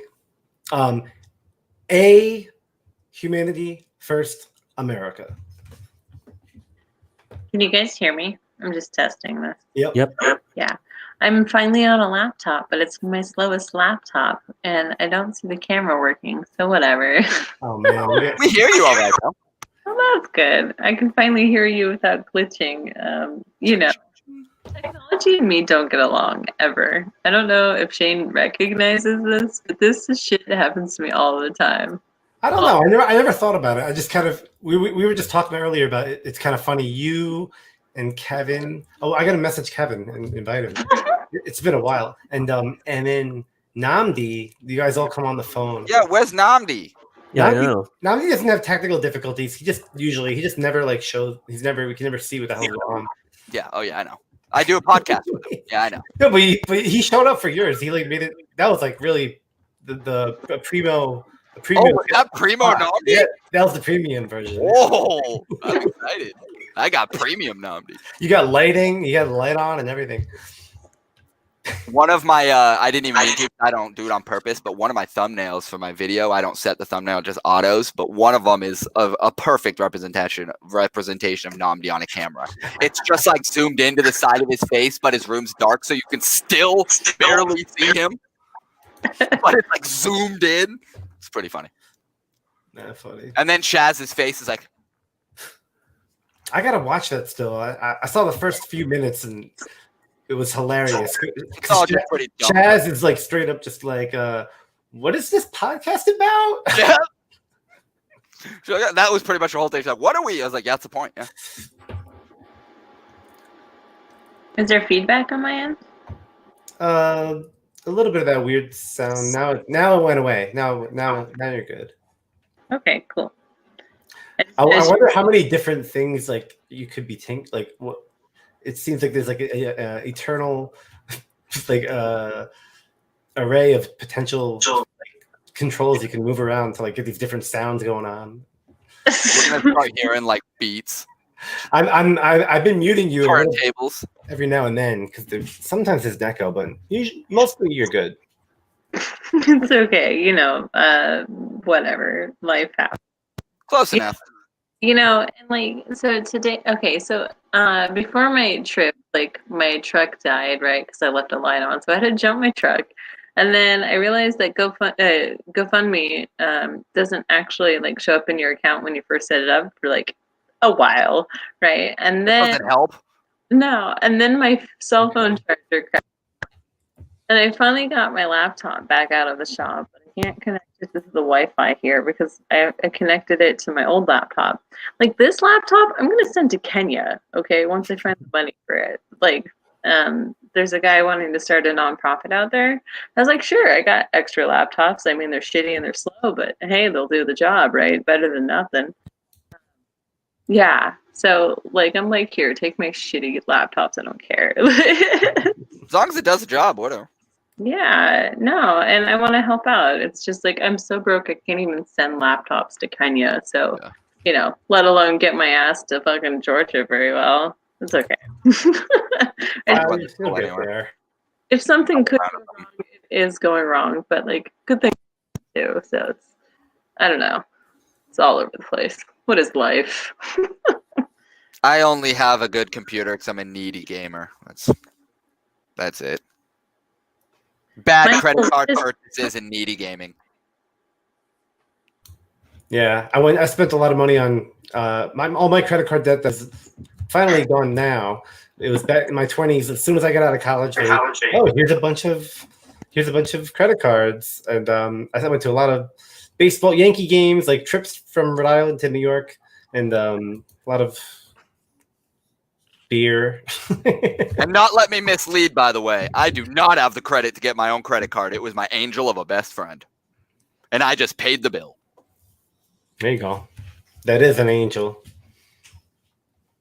I bought money from him many times. I've never missed a payment. So he's like, dude, I don't even care. Whatever. So you never miss a payment. Whatever. Yeah. Which is hysterical because I never miss payment yet. I have shitty credit. It's excellent. Yeah, that's weird. Yeah. Some bills were put in my name when I was underage because America. So before I was even 18. Fucking awful. It happened to my. Well, I don't want to say anything. Right. Yeah. Never mind. I know people that they've had that happen to them from family and stuff, and it's not a good deal. Which, I get it completely because it was a shitty situation. It was for electric. It was do that or we don't have electricity. So it was one of those situations where I can't even necessarily be mad because I had a single mother who was trying. So it was literally either that or we didn't have electricity.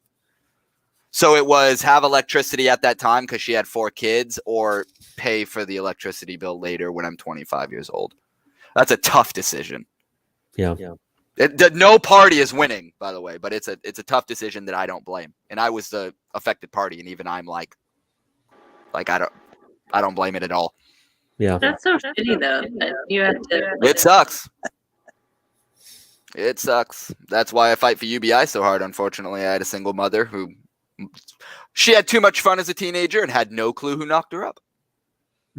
So rough situation, but that's why I support UBI so hard.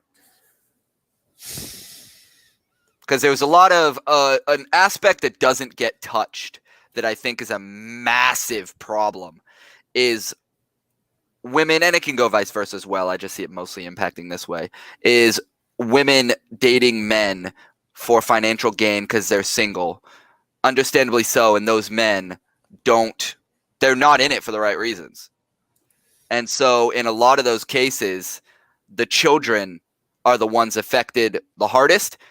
And most women I've asked, I should say most because I haven't talked to everyone about it, but every woman I've talked to every single time is they wouldn't have chosen those men had they had $1,000 a month. And I was specific about it. It's almost like a survival technique, though, for this woman, right? Yeah, 100%. And that's why I can't blame her because I've been in survival mode. I gotta do some confessions here. I mean, when I first 21 and going to the bar, I mean, I would use my feminine charm to get drinks, right? But there were times that I would go on dates with people just so I could eat food. Okay, that's sad, but it was survival, you know.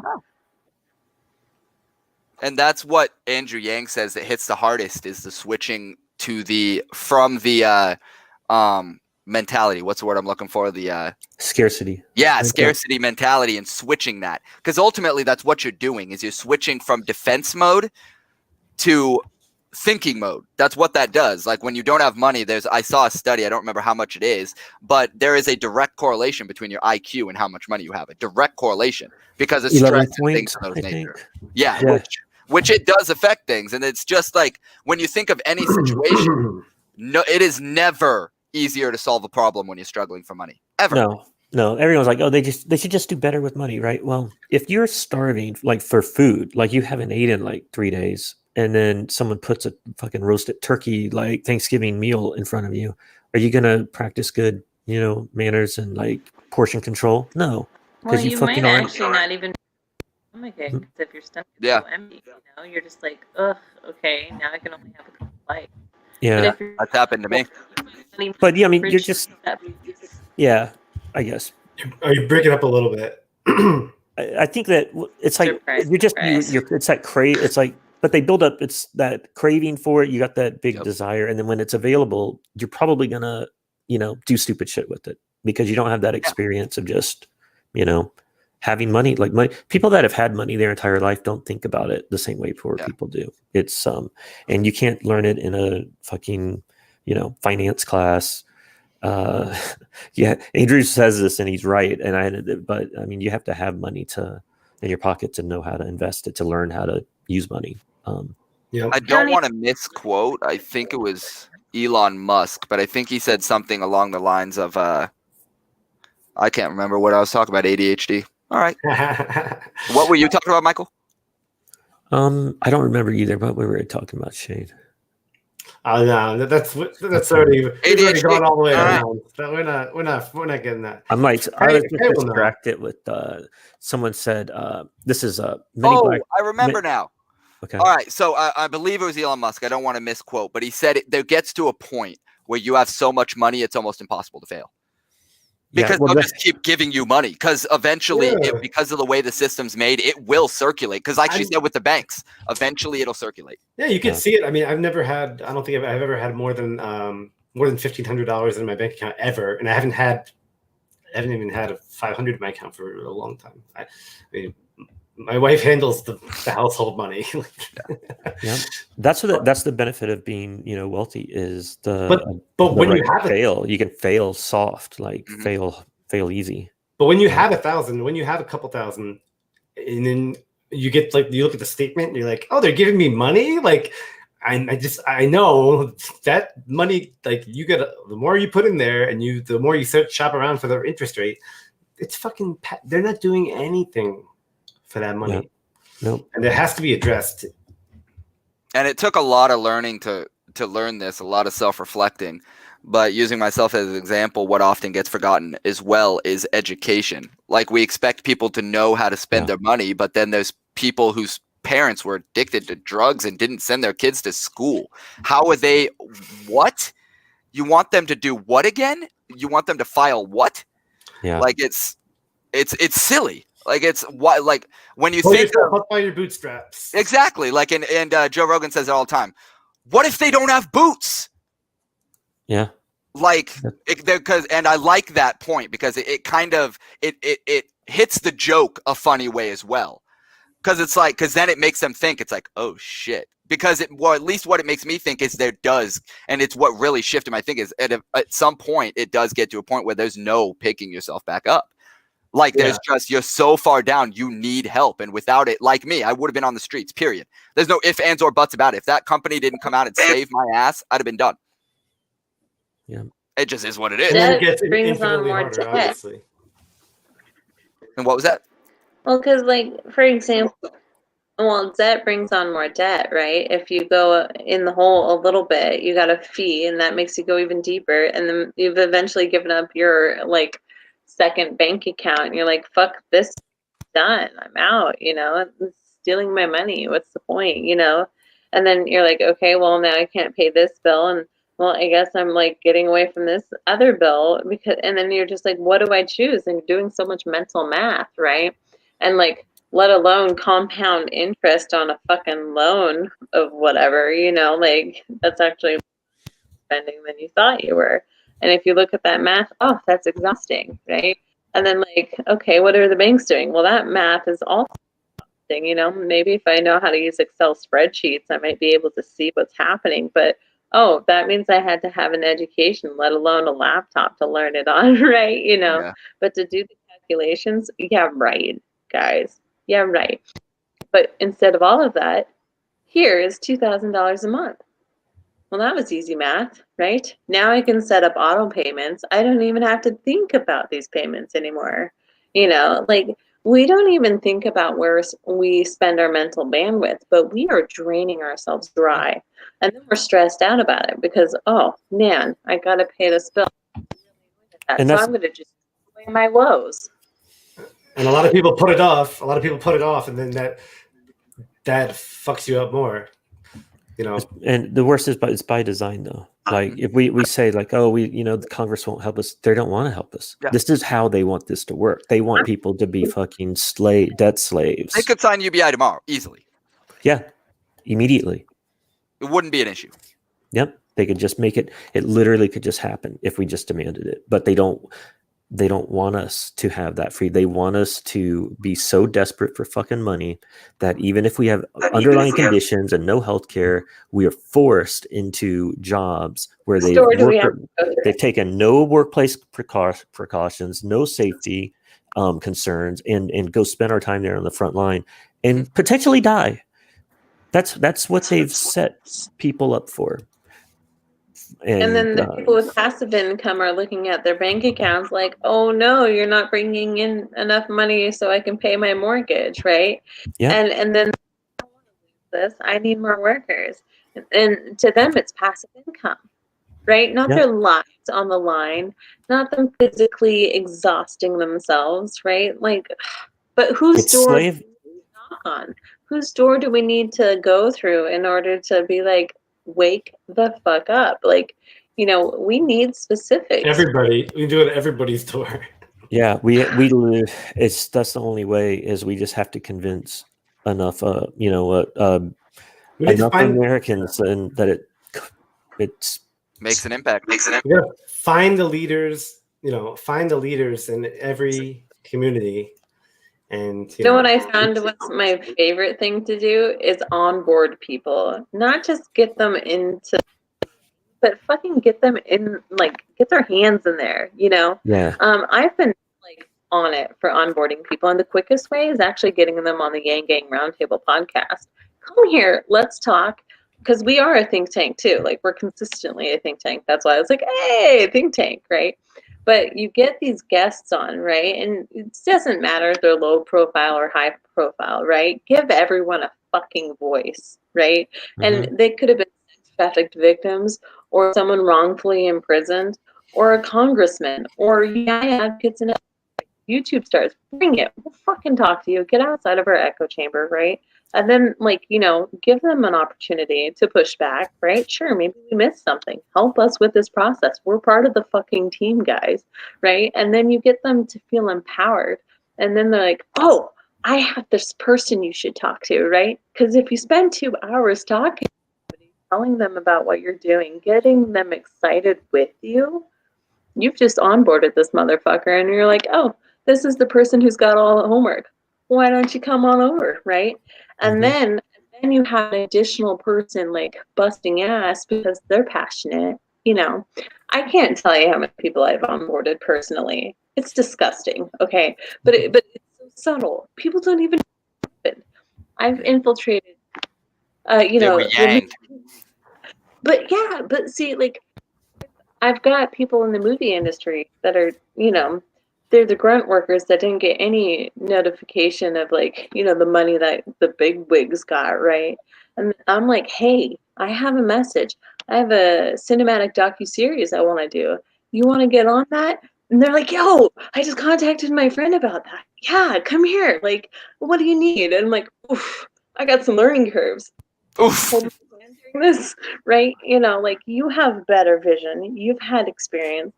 I want to do this. I don't know how.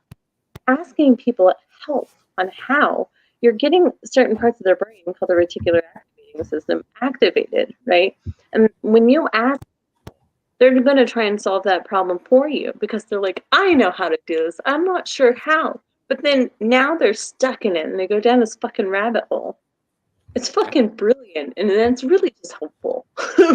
But like, get people working. Get them interested based on their skill sets, right? You really like editing? Come here. I need some videos edited because I don't know how to fucking do it. And half the time I have shitty Wi-Fi in the first place. Can you help this? Like, it's not right. Recognize where your like criteria is like filled up, right? But find the missing criteria and get them like find good people with a little bit of only a little bit of time, and maybe they want a connection to, and then have them show you something like that will help a cause that both of you are likely to support. That's usually why people don't like talking about UBI with me, because like usually I take that route because that's how my brain works. I go, okay, well, let's talk about this. What do you do about people that can't eat? Well, we have food stamps. What if they don't? What if they aren't eligible? Because that's not act stupid. We know people aren't. Well, they can get cash assistance. What if they can't? Well, no. Well, what if they can't? Well, that's so little people. So those people deserve to suffer because they felt through. Well, no. Okay, then what do we do? Well, you help them. How do you help them? Well, no. Well, how do you help them? Well, you do a program. You mean the program that they fell through? Yeah. So every single route you take, and I did it myself. That's why I know every single route leads to UBI. That's it, because it has to be in a person themselves. There's an asshole at the bar one time. This was just like trying to like. It felt like I was in a tennis match that was like, you know, hitting the ball back and forth so quickly, and it was really exhausting, right? And I'm like, dude, you're not listening in the first place. I'm done with this conversation.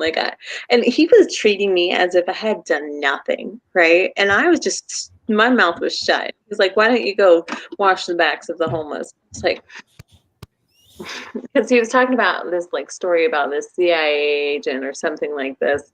It's like, well, you know, I can get all this vitamin E or C or D or whatever it was, right? And I can get a whole thing sent to the people, and I'll personally wash their backs and stuff. I was like, okay, but what if you're nobody who doesn't have a connection to somebody who has all this medicine that you want to pass out, right? What if I don't have a phone call like you do, right? Sure, I got time, but you know, I'm going to use my skill sets the way I know how to. I'm going to do it on a fucking level. Yes, these people might need their backs washed, but my skill set would be wasted there, right? I must find where I fit best, right? And like, but anyway, I didn't fucking say anything for a while. I let this guy go on. At the end, I was just so pissed off. I was like, you know what? Well, I mean, I wasn't like aggressive, but I mean, I laid out all the different things that I've been doing, and he was just like, kind of like, whoa. I have the perfect comeback to those. Oh my, it's because I'm a dude, so it's a douchey response, but that's okay. Every single time they do that, it's coming from I'm a man position. They're puffing out their chest. And I just tell them, you know what? I climbed 500-foot cell phone towers in Wyoming when it was -30. How hard is your job? Yep.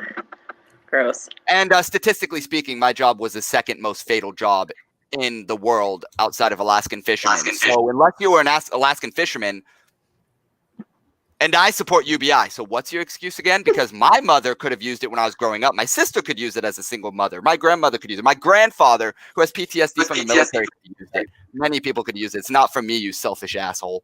And that's usually where I go to. But like I said, it's a douchey response, but that's where I go with it. It's like, you want to go douche, I'll just out douche you. That's where I probably feel like I try not to like go right there immediately. But I mean, there's times when I hear all these restrictions and stuff or people not getting on board still. And I'm just like, what the fuck? It's like, that's how I feel about it. It's like, because people just really want to keep people poor. Because if you're worried about people getting this money that don't deserve it because you have some belief that rich people shouldn't get it, or just fucking take it back in taxes. We have a system. This how we do things now. Like, you tax it back, and they don't understand that. Literally. Oh, go ahead. I was just going to say real quick that if rising tide lifts all ships, like. You want a better country. You want to spend less money on the long-term problems of poverty and shit, and not have neighborhoods of blight and crime and all of this shit that's going on. fucking invest in people, motherfuckers. Like, and well, within a generation or two, I mean, this country would be, it wouldn't look the same. You'd hardly recognize it. You know, so sometimes when I talk to people, I'm just like, I hear their terrible story, right? And I'm like, what if your mom had UBI, right? Mhm. Or what if you had UBI? But I had an conversation the other day. Okay, so there was this motherfucker in my life like 10 years ago, okay? He literally stole from me, cheated on me, he lied to me, he got ransom for money, right? And he was doing meth, okay? And when he was My mom's sober, choice. oh, okay. It's not a fun drug to be around as a person, right? But anyway, this guy, he fucked me over. I spiraled so fucking hard because of this guy, okay? Right? And I just could not fucking wrap my brain around how someone could transform into a whole different person, right? I was like, how is this even possible? So I went to a college for psychology, right? I went a year towards psychology degree, but only to understand what the fuck just went down, right? Anyway, fast forward, this guy tries to add me on Facebook. I was like, oh, you know, like, what do I do, right? Because he ruined me, right? But honestly, he also set me on this path that I am, right? Understanding drugs and understanding, opening up my mind to like what happened and how do we fix this, because this is fucked up, right? So anyway, I fucking did the Facebook request. I was like, so like it's emotional, right? But I'm like beyond this pain he's caused me, right? I'm so beyond it, and I realized that UBI. I don't even think we would have had all these problems had we had UBI, which is fucking crazy, right? So I can forgive some of this. But anyway, yeah, he's like, hey, so how long did you spiral for? He's like, well, someone just did to me what I did to you, and I fucking get it now, and I'm so sorry. And I was like, okay. I bet that felt good. Well, actually, I'm actually, it's mildly, right? I'm happy he can finally decide. But I'm sad because he has to experience it, right? And he's I don't even mean in a mean way. I mean it felt good as in he's admitting it. Yeah. Oh, and are you sure that are you sure he's telling the truth though? I mean, he seemed to be. What was weird is I offered to do a phone call, and like hearing his voice was like a blast from the past, right? I was like, oh, recall emotions, like. But talking it's like to my mom is like that. Making amends with somebody who's caused that much harm to your life is like a real evaluation of who you've become, right? Like, how are you handling this, you know? But then I'm just like, well, it requires an evaluation.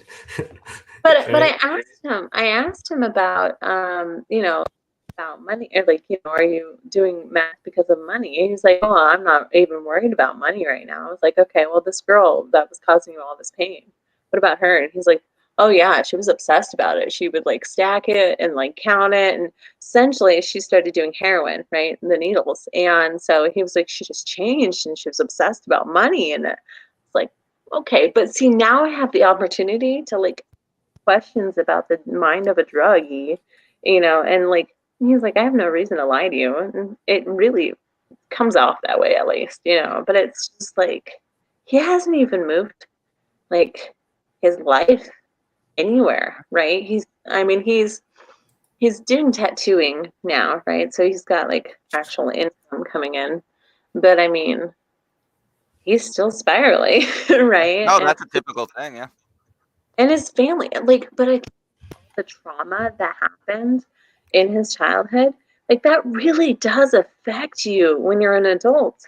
It's a coping mechanism to do drugs as strong as meth, right? But then you damage your neuroreceptors, right? And you can't even feel happy. Yeah, and then you just can't feel happy, and you can try and fill that void, but really it's trauma you have to address. But you're going through PTSD, and I was like, well, how often do you feel the need or the motivation to smoke meth? He's like, Well, every time I think about her and the pain she's caused me, I was like, how often? Like every 5 minutes. That's like, yeah, see, like even the traumas of our like ex-lovers can make us want to turn to coping mechanisms.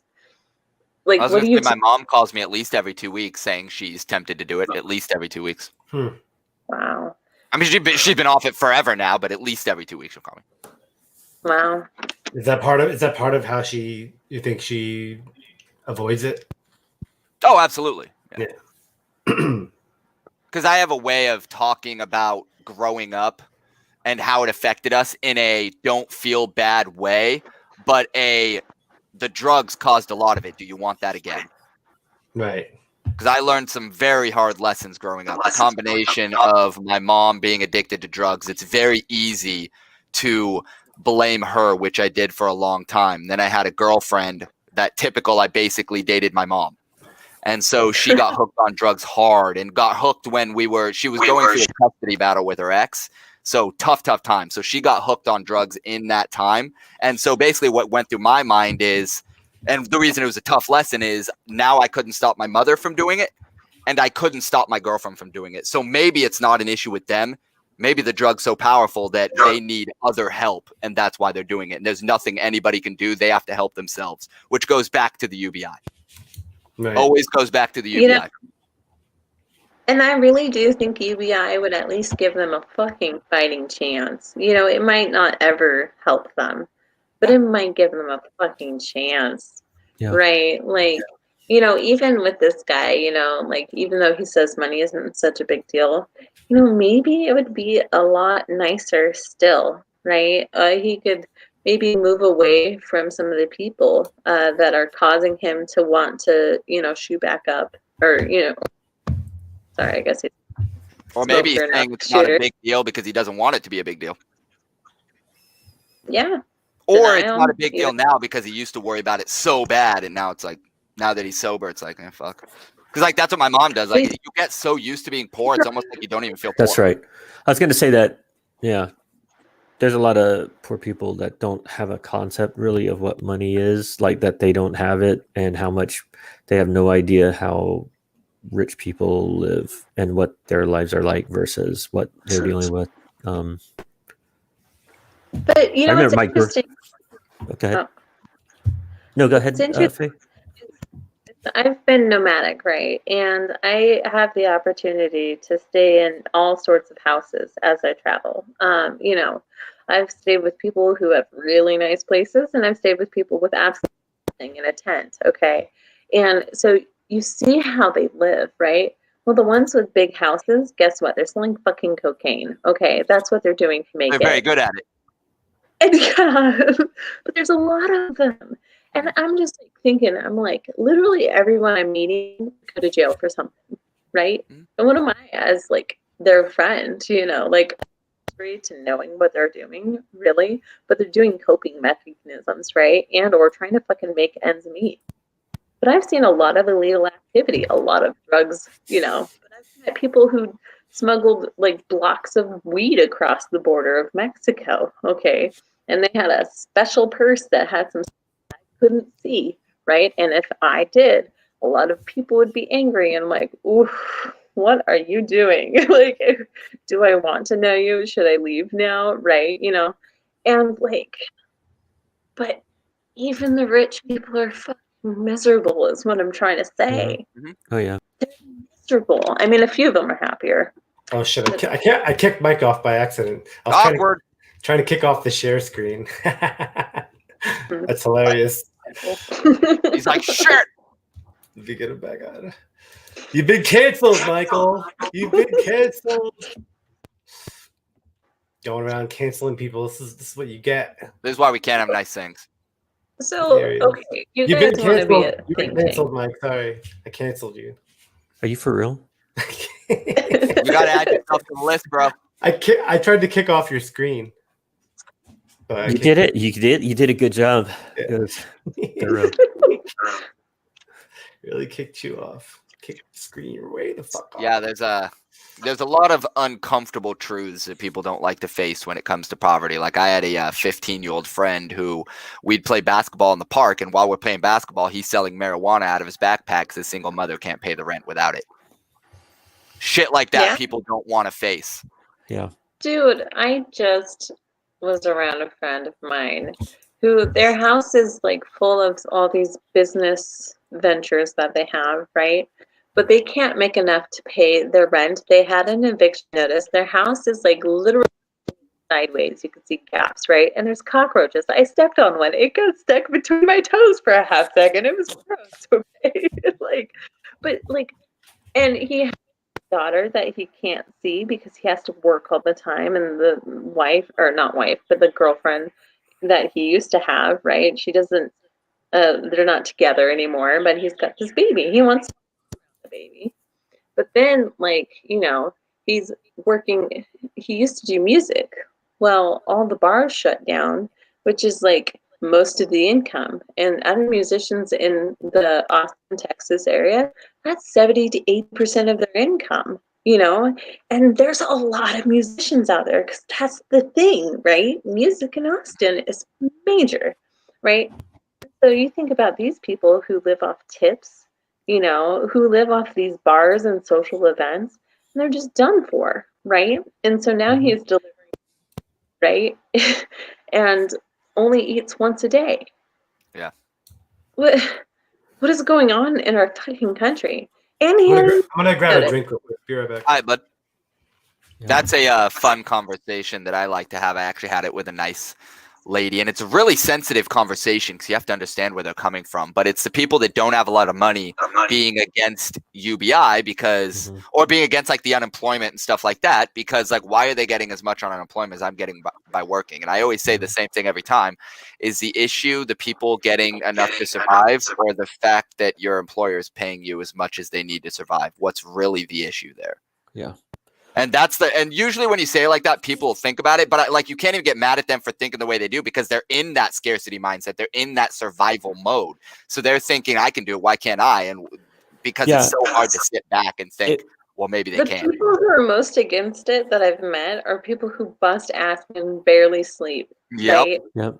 And I'm like, that's what I was going to say, but I thought maybe it's because I don't know rich people. But yeah, rich people. They're just people who want to pay their bills. Yeah. You know, my sister, she gets like 5 hours of sleep a night, works 10 to 12-hour days, has 3 children she barely sees, right? And when she does have free time, if she's not sleeping, she's cuddling with her boyfriend, right? But she doesn't have her kids around her boyfriend right now. An accusation. Yeah. And that's good on her for like following through with like distancing that part of her life from the other part of her life. But that's like, it's a separation. She would like to be around her kids and her boyfriend, but you know, but she can't do that. So she's got to like choose, right? And then the kids are like, "Why'd you choose the boyfriend?" Yeah, it's tough. That's one thing that really bugs me is somebody said something and it didn't really ring to me until I heard it this way was, why do we pay other parents to take care of someone's kids when we could pay the parents to take care of their kids? Because when you think about it, that's what we do. We pay people to have foster homes, so we're paying them to have other people's kids. A lot of those people don't have their kids. Some because they don't want them, a good chunk of them because they can't afford them. But we're paying somebody else to raise their kids and hoping that they love them like the parent would have. And most foster kids that I've met have been traumatized by the system. I don't know any that weren't. I'm sure a ton exist, but I don't know any that were not traumatized. None. Yeah, I don't either. I know quite a few foster kids. But like statistically, there should be, right? People that made it out okay. And well, okay, I might know one person. It was an ex of, and you know, they were adopted pretty early, right, by a nice white family, and they're an Asian individual. And you know, I would say she's happy, but she's male to female trans, right? And so she's already got like enough issues from society treating her differently, right? And now that you say that, I actually have an example of that. Exactly. Funny, it's the same. 2 white people adopted an Asian girl. Now that I think about it, she was happy too. I didn't think about that one. Only the Asian girls are happy. Right. I was mostly thinking of, that's a good point. I was mostly thinking of the ones that get caught in the system. Because there are the kids that get adopted at like the age of 6 months old. And a lot of those, as long as they're permanent, are good because a lot of those parents adopt them because they can't have their own or they want an extra kid. Not necessarily the ones, because there are those homes that get paid to take care of those kids. And those are the ones that I've noticed are rough. Those are the ones like wow. Yeah. But think about like almost child trafficking and stuff, and people get paid money to have these kids. That's another level.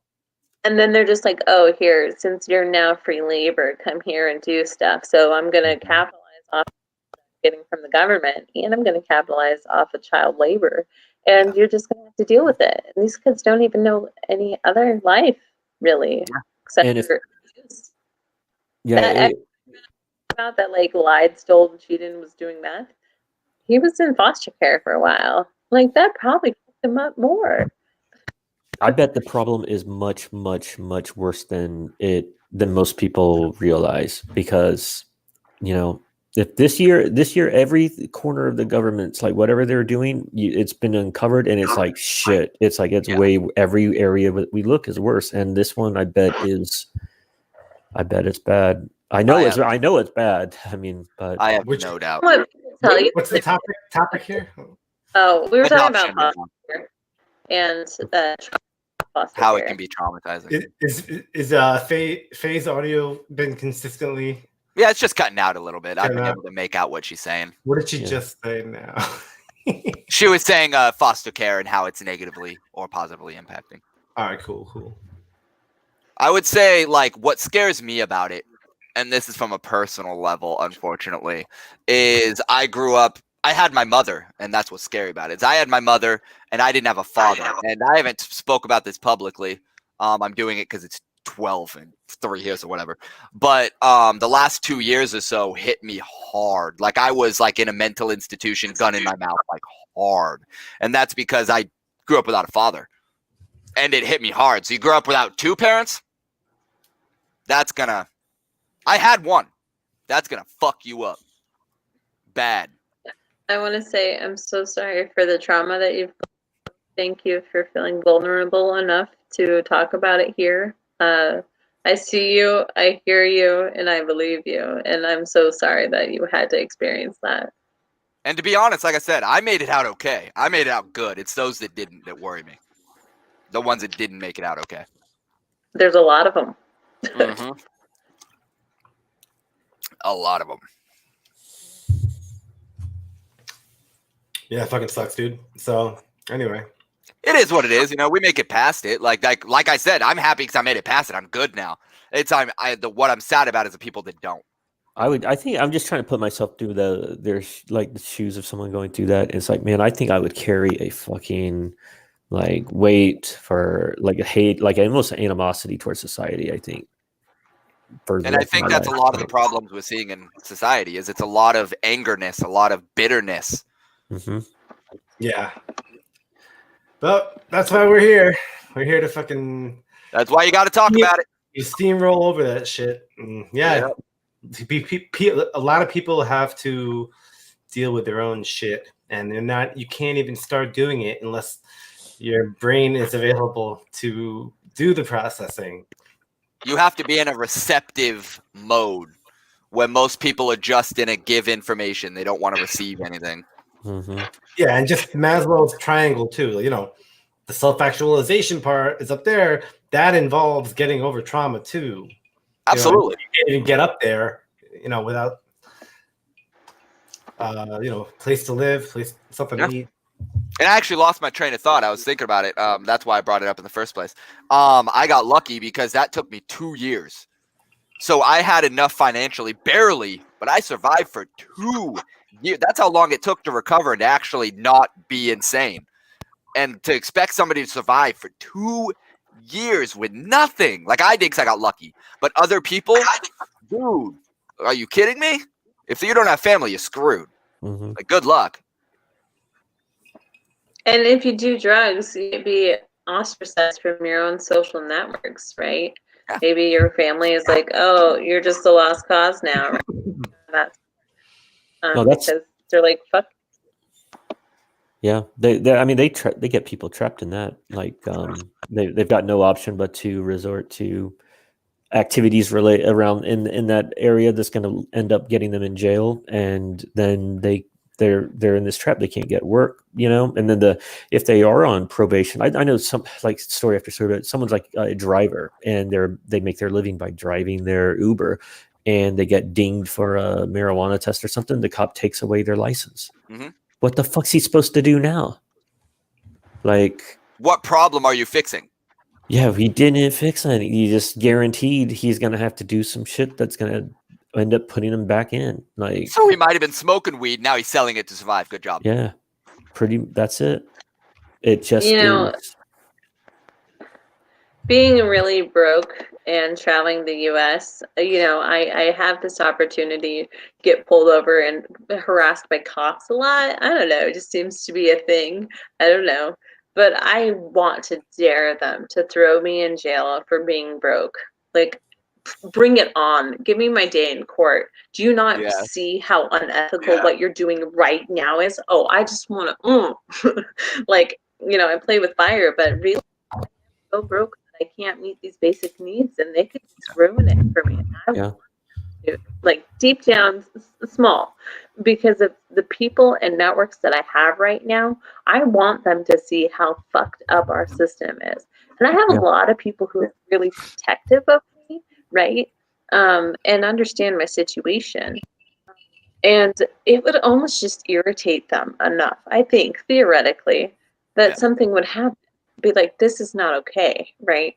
Now, this is all guessing. I don't know. Do I really want to go to jail? Not really. Not particularly. No. But if I have to, just to fucking prove a point, I fucking will. I'm the same. Like, if you want to take me, go ahead. I don't want to go. But I really want to challenge the system. And I think I've learned enough to have my day in court that I would be like, you bring it. Right? But if they even give me the opportunity. But the other thing is mailbox, right? I could have been summoned for jury duty and not fucking know it, okay? Like, I don't know. And it's hard for them. I was going to ask you about that. I was going to ask you what is the difficulty there? Day to day, month to month with paperwork and shit. I just avoid paperwork if I can. Sometimes I need to do it, and I probably still am avoiding that stuff too, right? But realistically, people are like, aren't you paying for this or that? I'm like, I'm not. And I'm not going to starve myself, because they're like, why aren't you paying it? I was like, food? Yeah. This other thing that tell me, and really it's just adding money into the pockets of people that I don't agree with how they're spending the money anyway, right? Yeah. For me, that's just a duh. It's like, I want to eat. Bring it. Like, let me challenge the way you think, and I will emotionally have a powerful statement behind it because I have lived it, right? And they don't get it. Yeah. I had a fun time with the police when I was going through my mental break. I called them one time, and this was a funny story. So I was like, I feel like I'm going to harm myself for others. Is there someone I can call to get help? Just like that. Just nice like that, because I didn't want to worry anybody. Yeah, they showed up to my door at gunpoint. With guns? They're like, walk out of the door. I was like, what? Like, out the door with your hands up. And then they threw me in the back of the cop car for an hour before they took me to the doctor. And this poor nurse, I feel so bad for her. But I get in there, right? And the cop that brings me in there isn't too bad of a dude. But I'm like, all right, officer, I don't want to be here. What's to stop me from leaving? And he's like, well, nothing now. I brought you to the hospital legally. That's what I'm supposed to do. And then the nurse was like, yeah, at this point, it would be up to us to physically detain you. And I kind of feel bad for saying this, but I was cranky. I was like, ma'am, with all due respect, if I decided that I was going to leave this building, there ain't a damn thing you or any nurse in here could stop me from doing so. And in her credit, she was like, sir, please don't make me do that. And that was the perfect response, because I was like, no, I can't. Now, even if I wanted to, I can't do it. So that was like the perfect response. I was like, fine, I won't. So I stayed the whole night, but I didn't want to. Because it was stupid. They fed me stupid food. I didn't like it.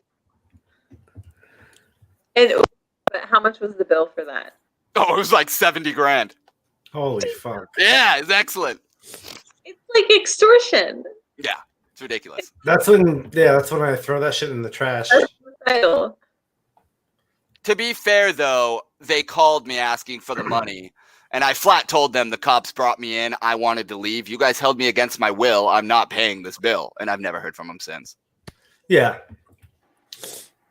But it just sounds criminal. How is this even? Yeah. How? Like, I didn't even want to be there. I think if I wanted to.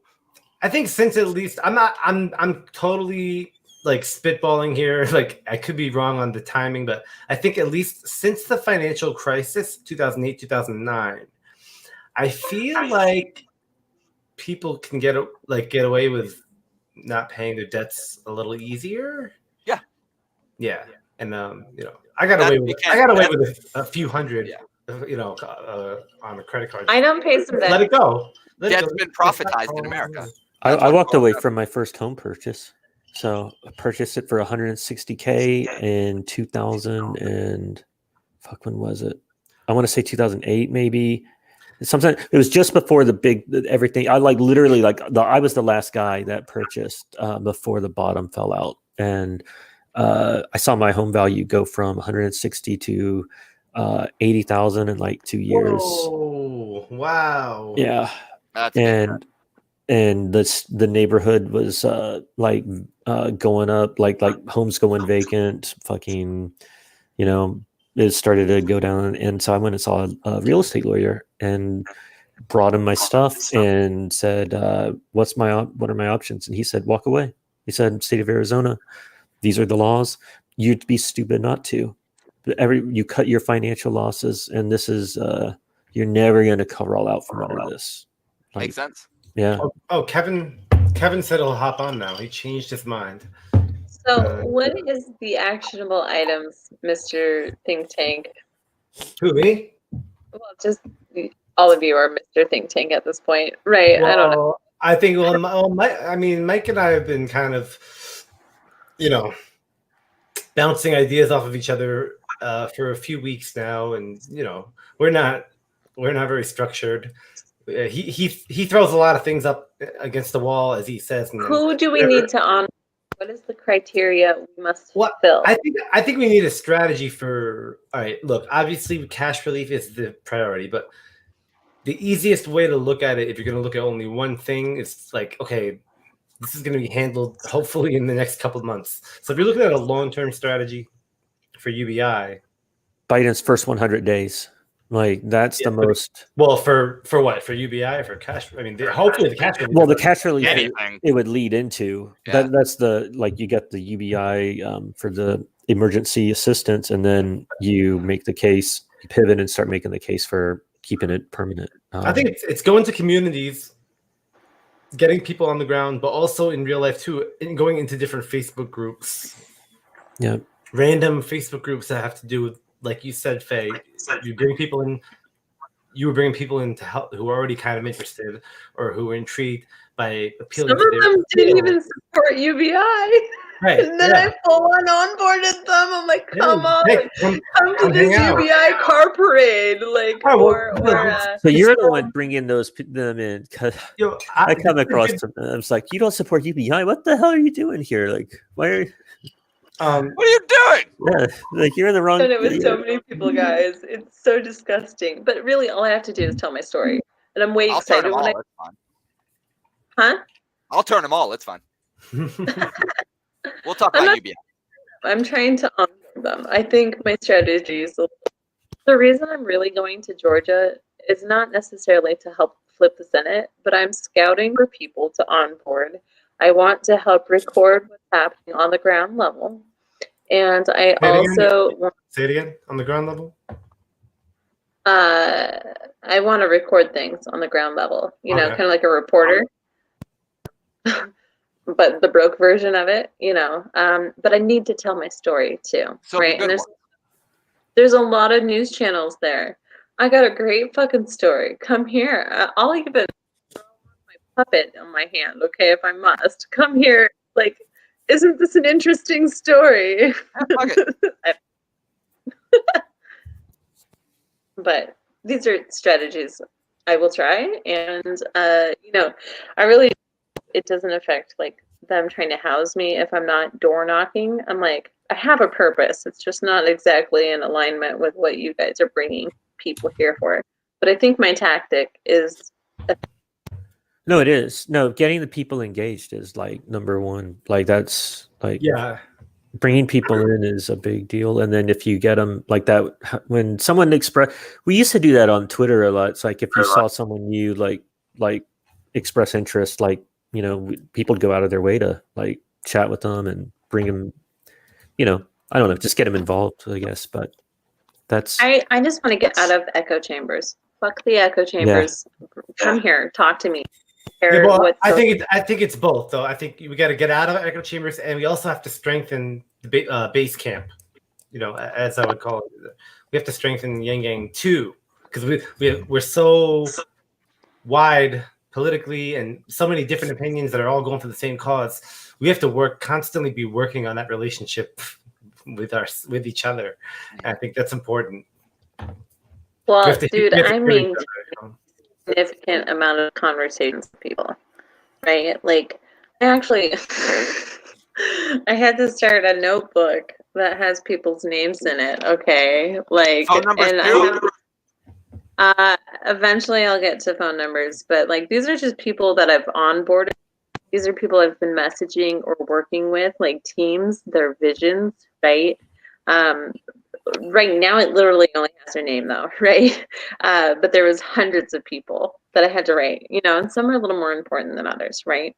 But I don't want to forget these people, right? Because the more people I meet, it's easier to forget all these other people, and I don't want to do that, right? I kind of want to show Viz's videos from it today. Keep going, Faye. Okay. Yeah, no. But the thing is, when I talk to people, I'm like, I'm not just working with one team. I'm working with teams. And I think that kind of like, what do you mean teams? I mean, just being on this podcast means I'm on a different team, right? Like being on my other podcast, I'm part of a team. Sure. We're in a working group right now. Right. Right. You guys are getting paid. Oh yeah. I'm so close. Working group. I don't even think that doesn't. That's like a volunteer term too, but that's true. That's the only reason that I even know the term, actually. So it's funny that people get stressed over like how struggling I am, right? Because they see the things I'm doing and they want to help out, but then they strategize ways to get me money. If they can get me money, it means I can teach that to other people. If I can learn it, I can teach it, right? So the more people I have trying to get me funding, even if it's not their funding, guess what? I'm learning techniques. I might not actually like follow through and help these other people do the thing, but I can tell them how to do it, right? And or certain that work better, right? Or hey, talk to this other person I'm hanging out with. Like maybe they're the missing link, or maybe this person has resources you need. And see, that's all I'm trying to do. I'm trying to help network people. I'm trying to connect them to the people or the mentors, the people holding their hands. I'm there for them. I need them to have these resources. And if I'm paying attention enough by taking notes, then there. But also, I started making these awards. I call it Phase Awards, PHASE awards. So I made 14 so far. They're in the middle of being made, but like they're medals. Okay, so I spray painted the back of my truck to look like clouds. And I still have the cardboard from the edges. So I cut the cardboard into, and then I glued it with Mardi Gras beads, right? I said, first achievement unlocked, right? Because like I'm all about video games and stuff.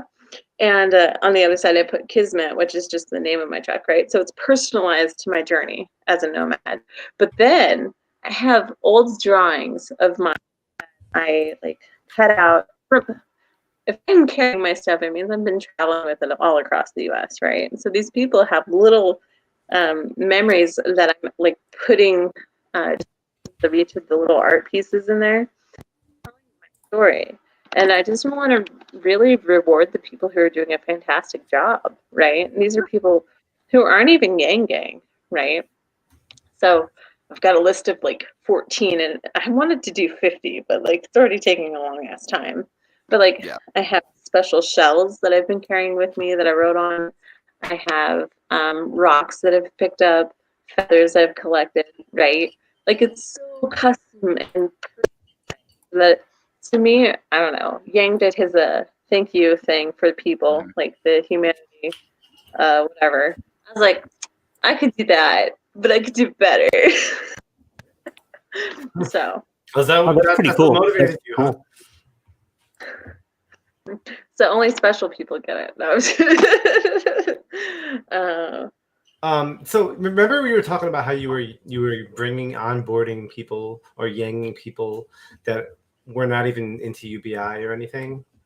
Mm-hmm. So that reminded me of a random tweet that I was like in a very philosophical mood yesterday, and I remembered like a bunch of money was raised at the end of the campaign from YangBang women selling nude pictures, right?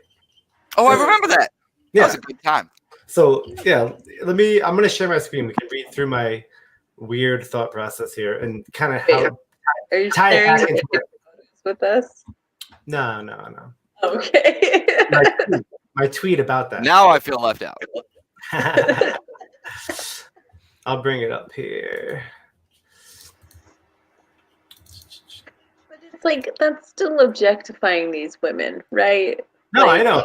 This is what I said. All right, so I heard a good chunk of money was raised. While it's said that was needed, it's heroic. Thank you.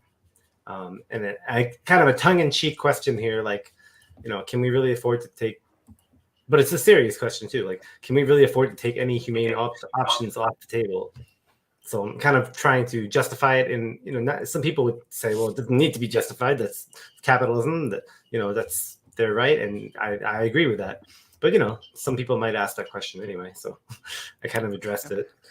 But somebody asked me. Somebody was like, this guy who now we're mutuals now. What point are you trying to make here? And remember Mike earlier when I was like, I'll just bore people to death with my answer. Yeah. I was like, and I was just waiting to that's like a thought prompt for me. Yeah, no, that's a solid answer. I like it. So I just started going off on him.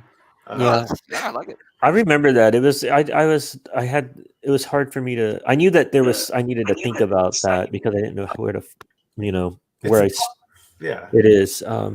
It's a tough one. Yeah. So I said it's heroic. I'm grateful, so I'm thanking them. But at the same time, I think there's something as I'm thinking grassroots, how to get people to support YangBang in a way. All right, so these people were people who are paying for these pictures were financially supporting the movement. Yeah, but I think why do people do things like that? Like have to buy nudes? I think people are.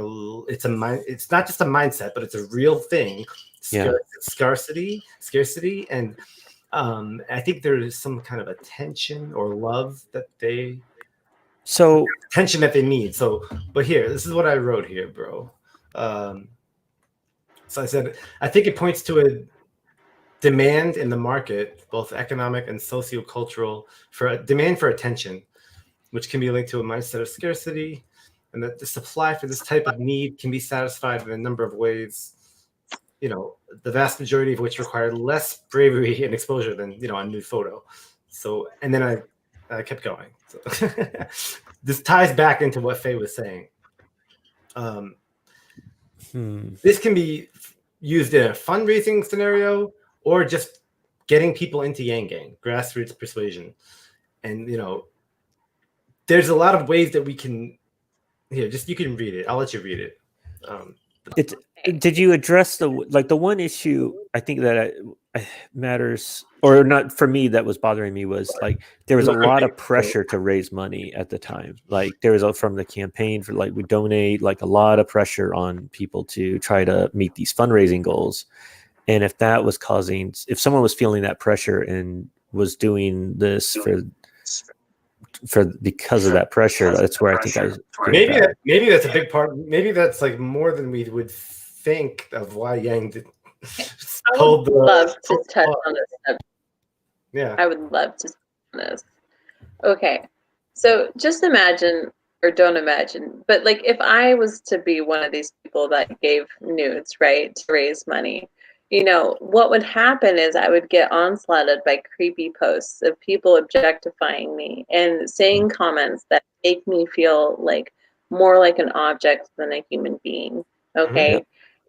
And it would cause distress because, you know, maybe it causes some triggered trauma, right? With these responses, because you can't predict that kind of response, right?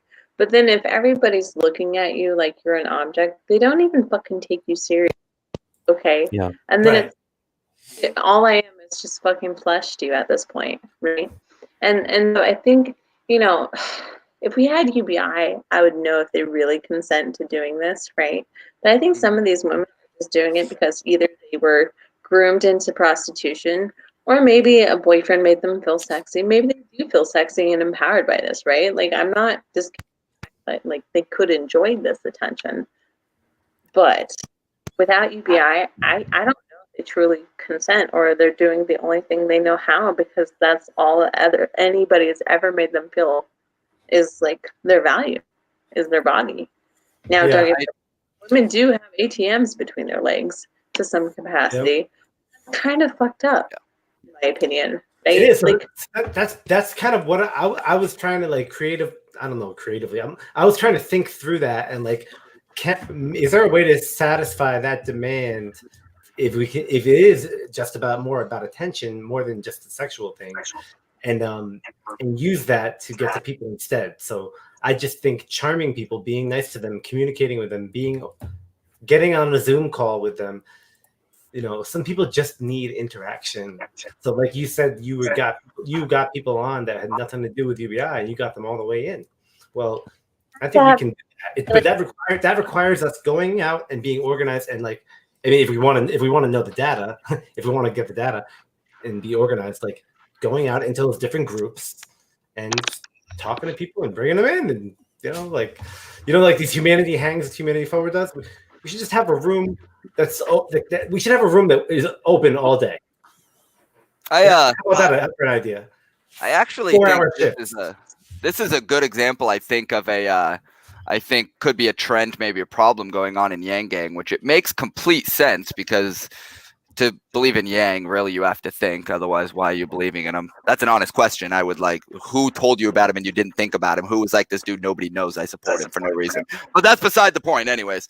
So you kind of have to think. So what that leads to is we have to think, Yang, what did he run on? Or at least this is what I think of. It was results, right? Because UBI is a perfect example of that. We could overthink programs till the end of time. The easiest thing to do is just UBI. And I feel like this is another one of those examples, because I don't want to leave out, because I dated one and she'll let me know if I leave her out.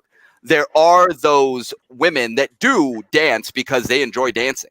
And for them, and there are the ones that don't enjoy it, absolutely. But that could be their way of helping. And how I look at that would just be like how I look at athletes. Now, obviously, it's different. One's sexual. But it's different with men, right? With women, it's sexual. Maybe it shouldn't be, but it is. And with men, it's a physical, masculine, athletes kind of thing. And so I kind of see it the same, unless it is that situation where she doesn't want to do it, because those do exist. I just have I don't see why they do it for free in this situation.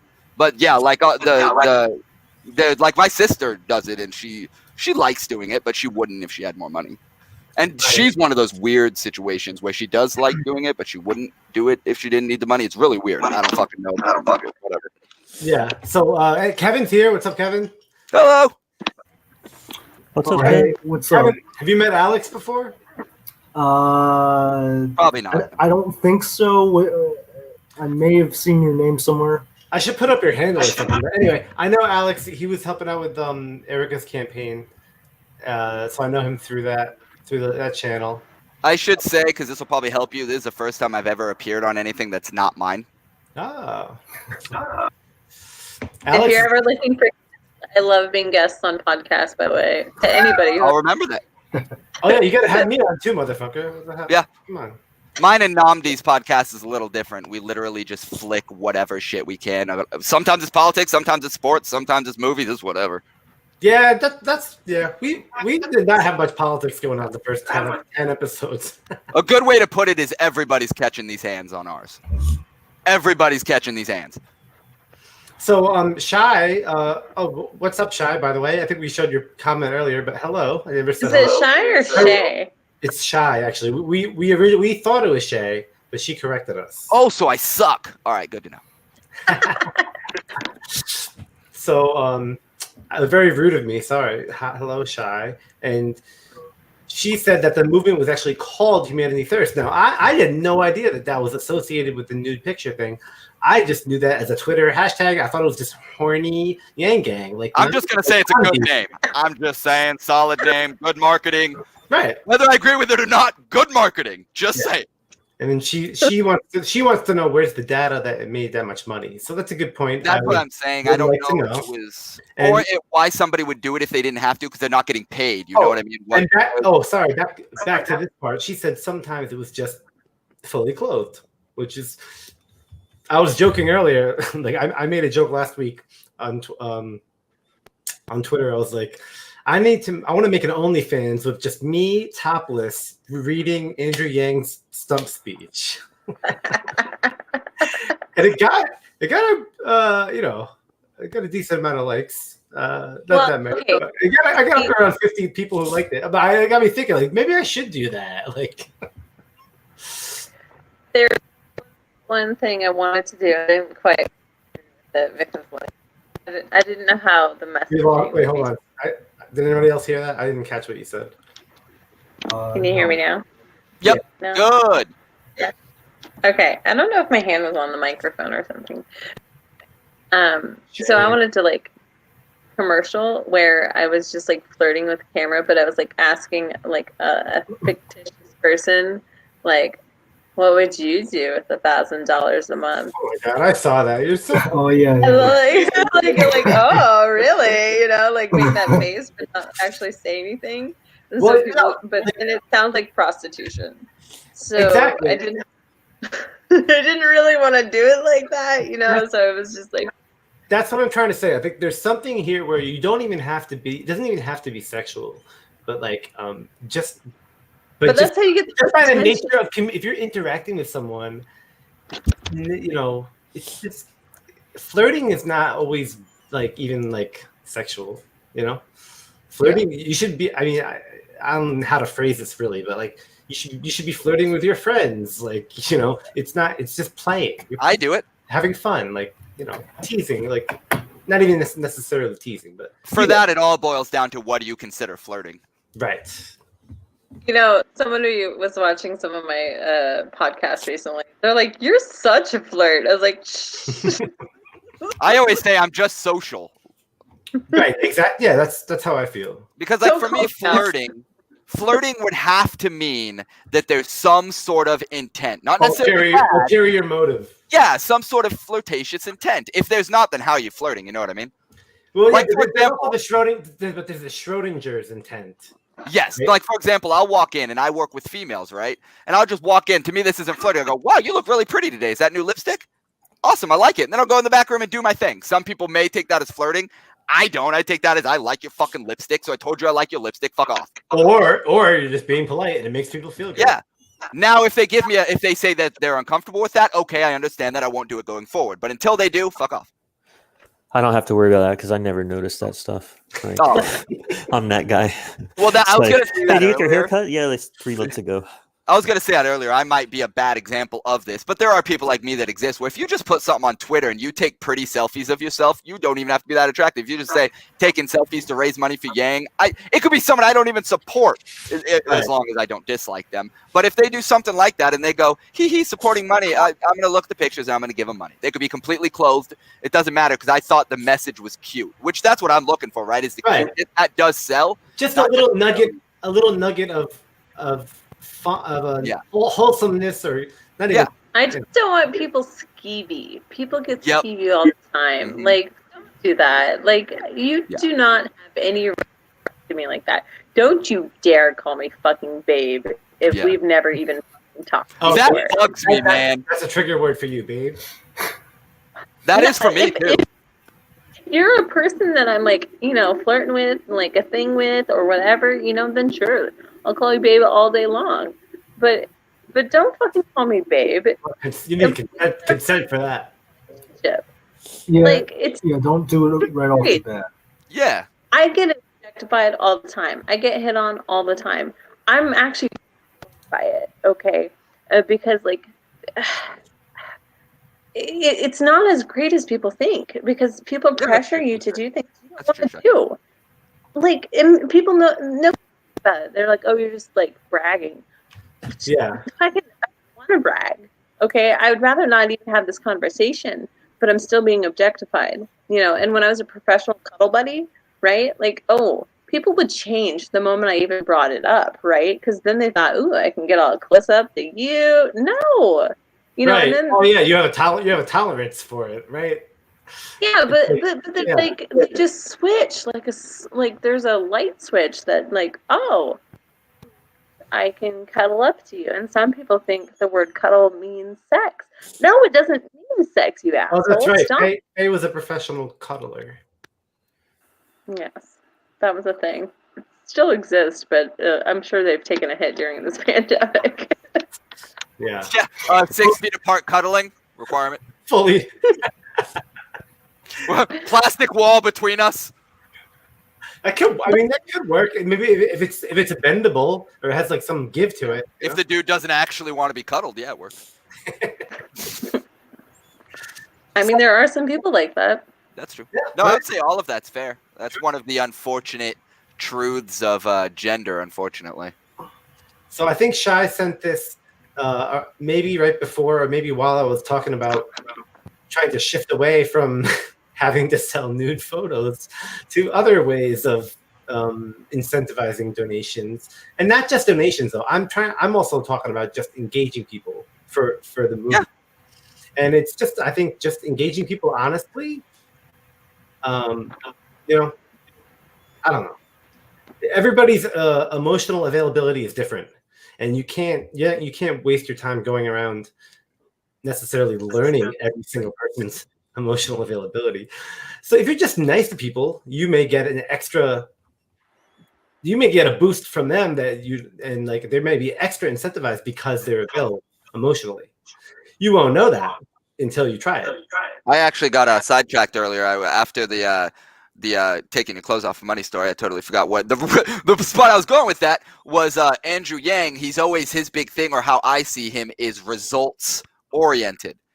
Now, how you get there does matter, but results oriented. I think in the Yang gang, we have forgotten about that. We've gotten so hung up in the details, so hung up in how we're doing things, that at this point, UBI is not even good enough. For a lot of the Yang gang, it's how we get UBI, or UBI and these benefits, and we've gotten so hung up on the detail. I made the mistake of getting into it a tiny bit today, or just like discussing the concept of the third party and everything. And I was there for like 10 years. I was like, fuck the duopoly, blah blah blah. But like Yang brought me in and to the point where I think, look, these are the two parties right now. We need ranked choice voting across the nation, or you can't do anything. So can we meanwhile just fucking get in there, take over their jobs, and do shit and get shit done?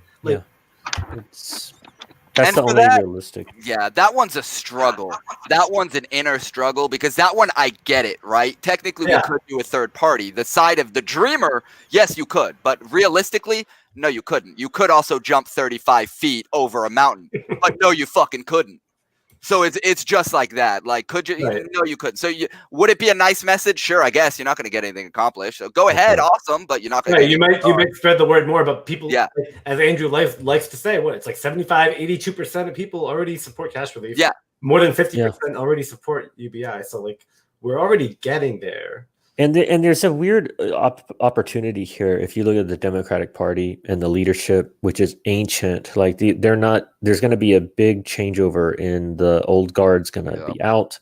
Who's going to fill that spot? And it's not like there's a whole bunch of like power players. Like in the Republican side, you kind of get the sense there's it's a pecking order and a waiting list. They've still got that old-fashioned old guard in place. Well, I mean, no, wait. They both have a pecking order. What do you mean? Well, I think that most of the higher level is going to be gone. Like all your Schumer, Nancy Pelosi, they don't have much time left. Many more elections left in them. Like you're talking about a good chunk of the bottom Democrats are more left. Few more from that have been there like over a decade, or I mean, it can't be. There has to be a lot on both.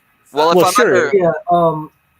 I don't think they have the political weight, though. Michael, I would argue that both Kamala and Pete Buttigieg are ahead of Yang in the pecking order. I think you're probably right. I think you're probably right on those two. But I think we could still. I don't think it's by a lot. I don't think that's set in stone or anything. And I personally think right now, the way it's going to look right now is Pete Buttigieg and Kamala Harris are going to shoot forward. Why? Because Kamala Harris is the VP and Pete Buttigieg had Biden's word. Now give 4 years of Andrew Yang saying intelligent things on CNN, because that's where he's been, and a bunch of Pete Buttigieg not being there. And maybe it's entirely possible that it still goes to Pete, but who cares about that shit? I don't care. I don't even, because it's about passing UBI. Yeah. It's about getting like younger, it's a result. Smarter. Like I said, results oriented. Yeah. Joshua. Yo, how's it going, guys? Hey, where are you coming to us from, Joshua? Well, Green Bay, Wisconsin, technically, but yeah. Packers fan? Of course. Nice. As soon as you're born, man, you bleed green gold. I don't doubt it. Oh, is this one of yours, Faye? What? Is this one of yours, Faye, or is this a random YouTuber? The one I podcast that was not. Yeah, I'm starting my own podcast. I was like, I'm with the YangBang. I'm with the YangBang group, so I was like, well, everyone's inviting me to podcasts everywhere, so I might as well start my own. Screw it. Fuck yeah. Yeah, pretty much. Now he's podcasting, you guys. Right. That's basically how I did it. I was like, people just look stupid on camera and get paid for it. All right, I could do that. Right. Oh, I look horrible about it. I got the whole pandemic beard thing going on, man. I was like, man, I totally need to shave it all off. Wait, did I met you the other night, Josh, right? Yeah, I wasn't that talkative because I didn't know. I was entering the conversation. I was like, oh, shit, I don't know what the hell I'm walking into here. It's like, I didn't know how to really approach the conversation at the time.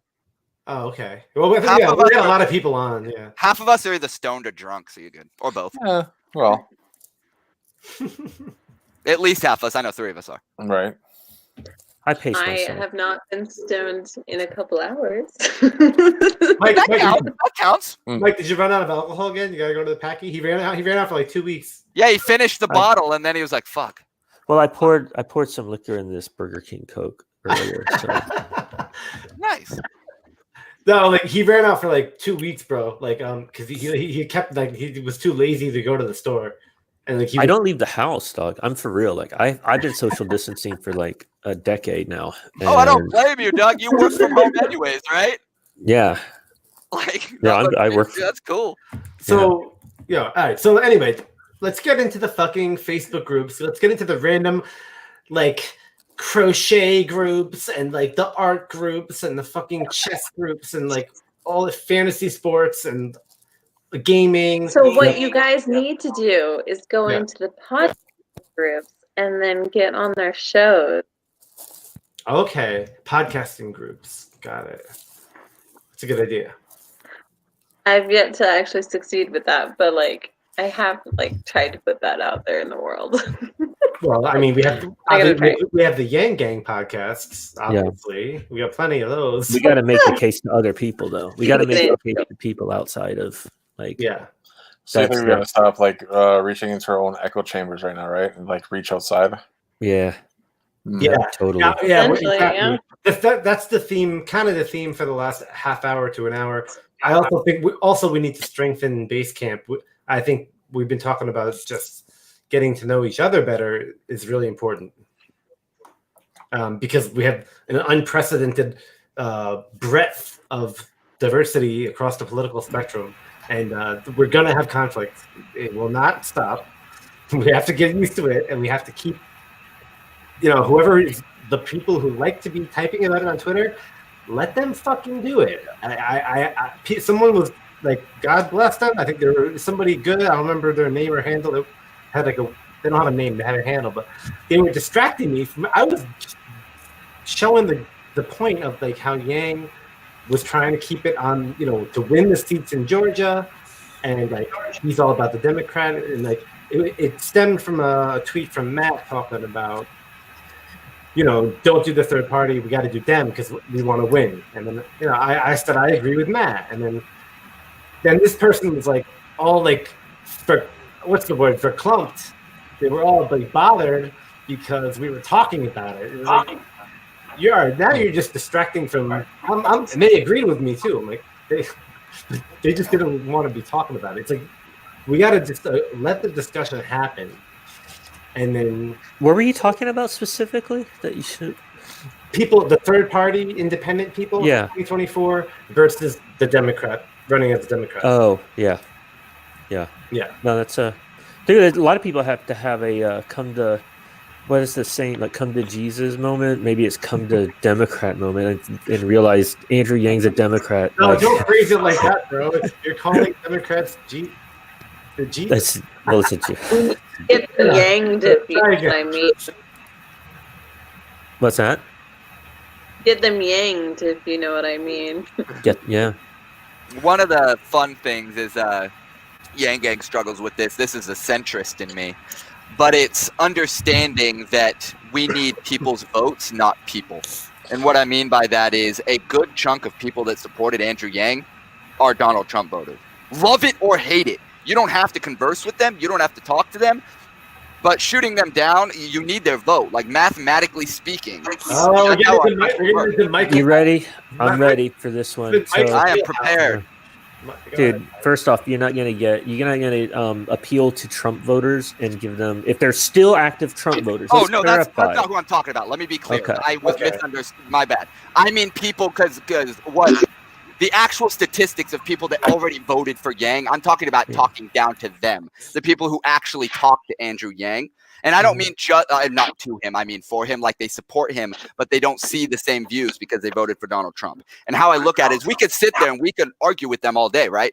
That's not going to change their opinion. They voted for who they voted for. If they support Andrew Yang now, then that's what I care about. Now, if going forward they do something that's shady, okay. But at the current time, what I'm talking about is just those people that voted for Donald Trump or whatever, and now they're supporting Andrew Yang. Do I disagree with them? Yes. But mathematically speaking, that vote is necessary. Hey, no, we welcome any supporter that supports Yang. But and that's why being clear. Time, if they are still defending the Trump presidency, if they're defending the shit show that went on in this administration, that is because that's beyond Yang or beyond anything. America cannot normalize throwing humans under the fucking wheels of our economy, just letting people die for this is not, we can't normalize this. And there's going to be a huge effort.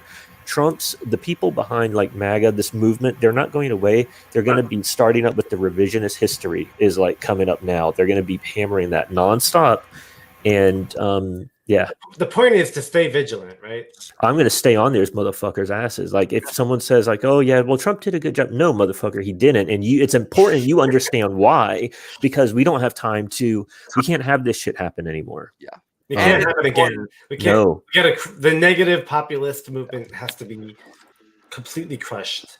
People have to understand why that was. The 70 million that voted for him, we need to figure out how to show them why that was a stupid fucking decision. Now, this is the part where Faye comes in and sticks up for the Trump supporters. Actually, I was going to do it. I wasn't going to stick up for him. I shouldn't say stick up for him. What do you think Andrew Yang's new campaign is going to actually, what is he going to how is he going to change his viewpoints? Do you think he's going to like change at all? Like he's going to like become more conservative to get to the conservative base at all? Or no? I don't think he's changed any of his policies. I mean, not right now. I mean, like if he runs for a position again, it's like what is his new campaign going to look like? I'm holding out that it'll be the same. I'm a purist. I'm a Yang 2020 purist. Like I think like a lot of people are. I think probably 7 or 8 out of 10, or maybe 7 out of 10. Like after the Yang. He's got to add the reparations. Yeah, he's gonna have to change things up. Like he's gonna have to change things up a little bit to get more of that base. And I'm like, what is the Yang 2024 campaign look like if he's running in 2024? Like, what is he going to like? Hopefully not. I'm praying that he doesn't. Right? Let's just say that he stays the same, but he's gonna need a bigger voter block. So like, what is he going to like sacrifice to get that bigger voter block? I hate saying that. I don't want to say that. I don't. He needs us. He just needs us to step it up. I honestly think it's all grassroots. Go ahead. Reparations. I'll just go ahead.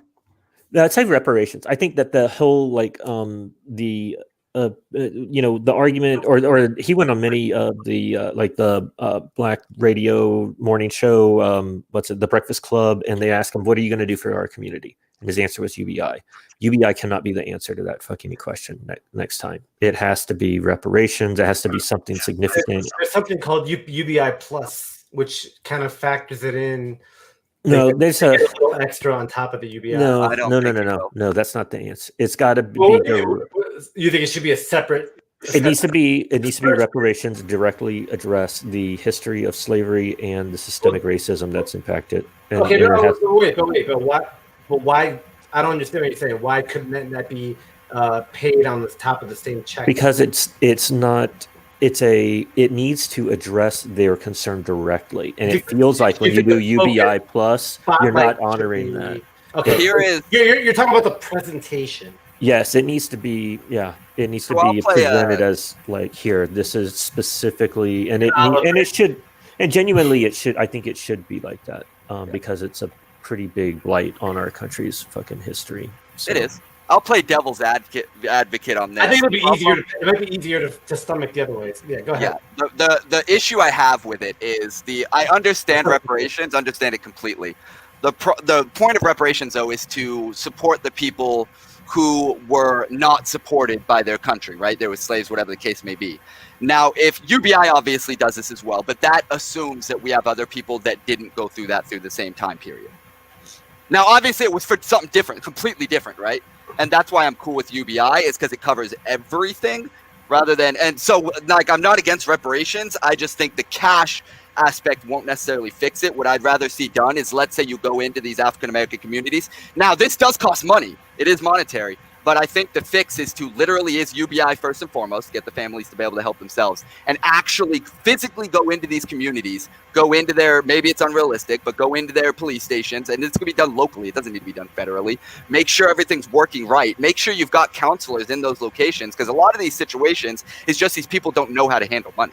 So that is the plan, actually. Like, that's a good one. I like that. Yeah, I mean, they've proposed, like, because I didn't read it. I hadn't read it yet. I didn't know anything about it. I have seen there has been ideas about it, so I'm not going to act like I made that up. Yeah, no, they formalized some of this, and I was impressed. I was like, be careful how you present that, because it automatically. It's a touchy subject. Well, just because you're targeting a specific ethnic group, and then that's why they may not know. Whenever you say they may not know how to do something. Well, no, because that's me too. That's coming from my own experience. That's just anybody without money, and that's who I was bringing up. Right.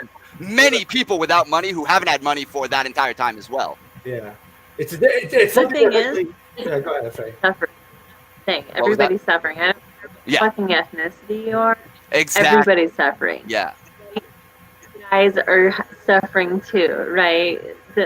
The people think are okay, they're suffering too. Even the rich guys up top, they're probably stressed the fuck out too, right? Like, I'm just saying, like, we're all suffering, and I don't think our egos, like, I think some people's egos are just a little too big to hear it, you know? But, like, imagine that, like, coming to terms moment some of these people need to have, right?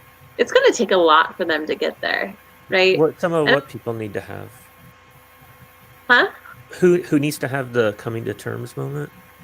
Just like, I don't know, even just our politicians kind of need to have their like coming. Well, the people who have a lot of money might not understand what it's like for the poor people, right? But like they can't see it. But some of these people are losing their houses, or they're losing, properties or marriages, and they're having like these big debt moments, and I think we need those. I think education is great, but I think that's UBI, and then we're going to also show you how to use the money. That's not enough, and I know Mike is going to agree with me on that. Yeah, it's like the whole, if you really understand like the depth and the it's not the same suffering. I'm sorry. No. Well, because where my brain goes is, so the people who were actually a part of that, right? No problem. The people who are old like that, but I'm not even necessarily people right after that. But we've got third and fourth generation that, while you can say they were affected financially by it, well, that's what I'm talking about. At that period, starting from there, there's many people that were affected, right? And then all the way up until that, today. I'm not even. Systemic racism still is occurring right now. Oh, absolutely. Well, okay. Yeah. My sticking point is like, how are you? I'm okay with reparations, but like, how are you going to administer it? Yes. How do you implement that? It's been a while Is since there I going read to be the like plan. like an American ADOS? Like, I'm a database or Native something? American man, right? So I'm heavily involved with a lot of the Native American activities. So I'm pressing for free education in Nevada and Wisconsin, right? But that's just a small step, like, for some of these tribes. So, like, how are you going to reprimand like the Native American governments? Like, you're not going to like. How are you're not going to give, like, my tribe was originally from New York, like, and we made treaties with the U.S. government, back during the Revolutionary War. Like, we fought for the U.S. government. Like, you're not going to give us like, a fifth of New York back, right? Like, so what does that look like? Did you say tribe? I forgot. Yeah. Tribe. What tribe? I'm from the Iroquois. And I'm from the United. That's one you don't hear much. Wait, is that no? They're not. That's just New York, right? Are they in Connecticut? No, they're in Connecticut too, right? No, that is Foxwoods. If you're talking about Foxwoods Casino, that's like the big casino there. That's what you're talking about. Yeah, no, I'm right. I grew up in high school, and I had a house. We had the house earlier too, right near there. Yeah, but the thing is like each tribe is different. So there's like 550 nations within the United States with different treaties throughout the U.S. I'm like, how are you going to reprimand 550 nations that have been like genocided? And that isn't even a long time ago. Like in 1950s and 60s, we're like, kids were still kind of getting ripped away from their families and stuff like that. So how are you going to reprimand that? And it's only been the last like 20 years where tribes haven't had any kind of economic like stability. Like, and those are the economic. That's a good point. Any model, reparations? Yeah. I think the model that I saw the ADOS people put forward was to have local councils, and so you would have a local community-based council to form up. They would get certified or some sort of validation that and then they would be funded a certain dollar amount every year for like 2 decades or something. For who? For the tribe? See, I think we could do better. See, the thing is, to invest in their communities. Program. We're dealing with governments, though, right? We're dealing with governments that policies that are like locking down like economic growth, right?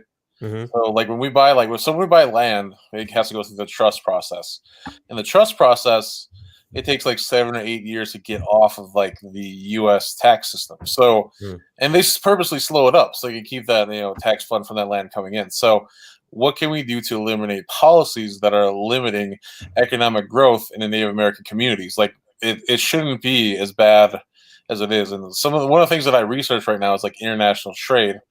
But the policies that my nation can't do international trade without the U.S.'s permission. Yeah, like that's kind of that's a big fuck up. Yeah, that's jacked up. Which doesn't make any sense because you're like, okay, well, we traded already with the British, so we already set those kind of like standards and already we already got those standards going from back in the day. Like how do we stop the policies from like you have to raise awareness of it, right? Pressing other governments, right, within the U.S. So I press for a little bit more independence for the Native That's what I was Americans. going to bring up. I thought you guys were supposed to be independent of the government, and that means business trading as well, which that's what I would push on. I was supposed going to to be ask. independent. Yeah, I was going to ask, what's like the most well-documented like skirmish or like confrontation? Oh, dude, we were in the Revolutionary War. We were at I think it was at Forge. Was it Valley Forge? We saved George Washington's ass a couple times. So, I mean, that's good shit. Well, and recently, recently wasn't there the pipeline within the last 2 years? What? The pipeline in through the Native American land, wasn't that? Yeah, that was North 3 to 5 years?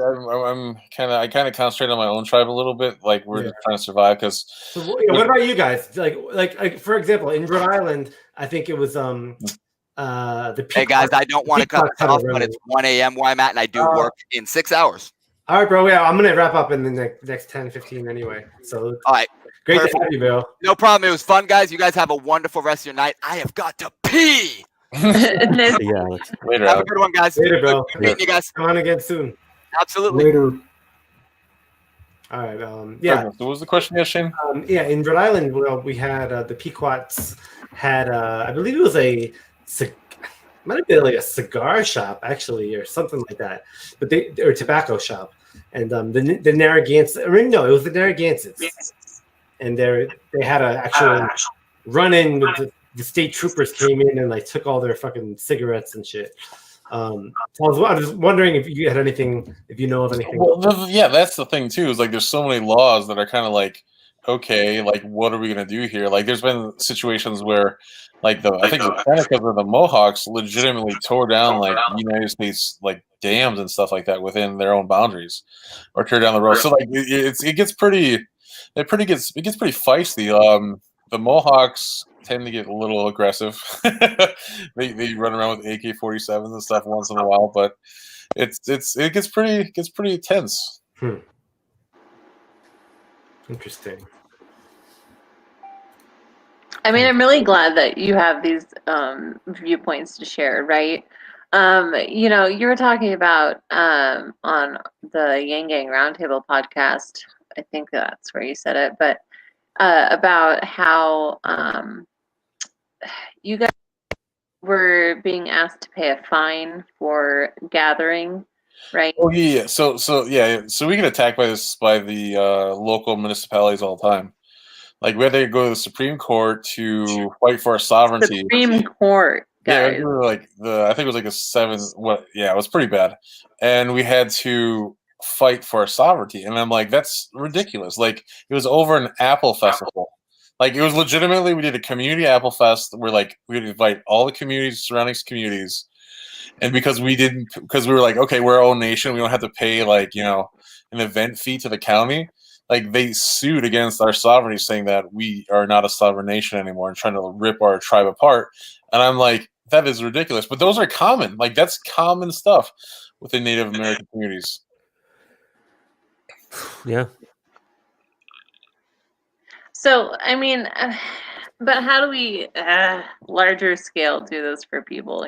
Like you guys challenged it, but you guys actually like had the ability to. I feel like some of the atrocities that are happening in our country, we don't even have like a platform to stand on, fight back. Well, we have no power. Like our political power is like 1% of the nation's voting bloc. So like, what are we gonna do, right? Like there's nothing. There's like just throw them in the corner, man. Like I said before, like in Rio, Nevada, there were tribes out there where like they didn't have clean drinking water or like proper electricity, and they were like legitimately like running trucks out there with water, clean water, and like you had to go to the truck like a third world country, man. And it's just ridiculous. Yeah, you gotta. I mean, what about like really branding and messaging, like an ad, thinking like a marketing campaign, like 100%. Because I think you got to raise awareness. You got to bring people over to your side and have them give a shit enough that they demand that their politicians. Well, how many people is that going to include, and how would one even start organizing something like that? Though? Well, the thing is like the tribes with the money. Like again, there are a lot of tribes with a ton of money But there are some tribes that like probably 95% of tribes don't have that type of money. Mm-hmm.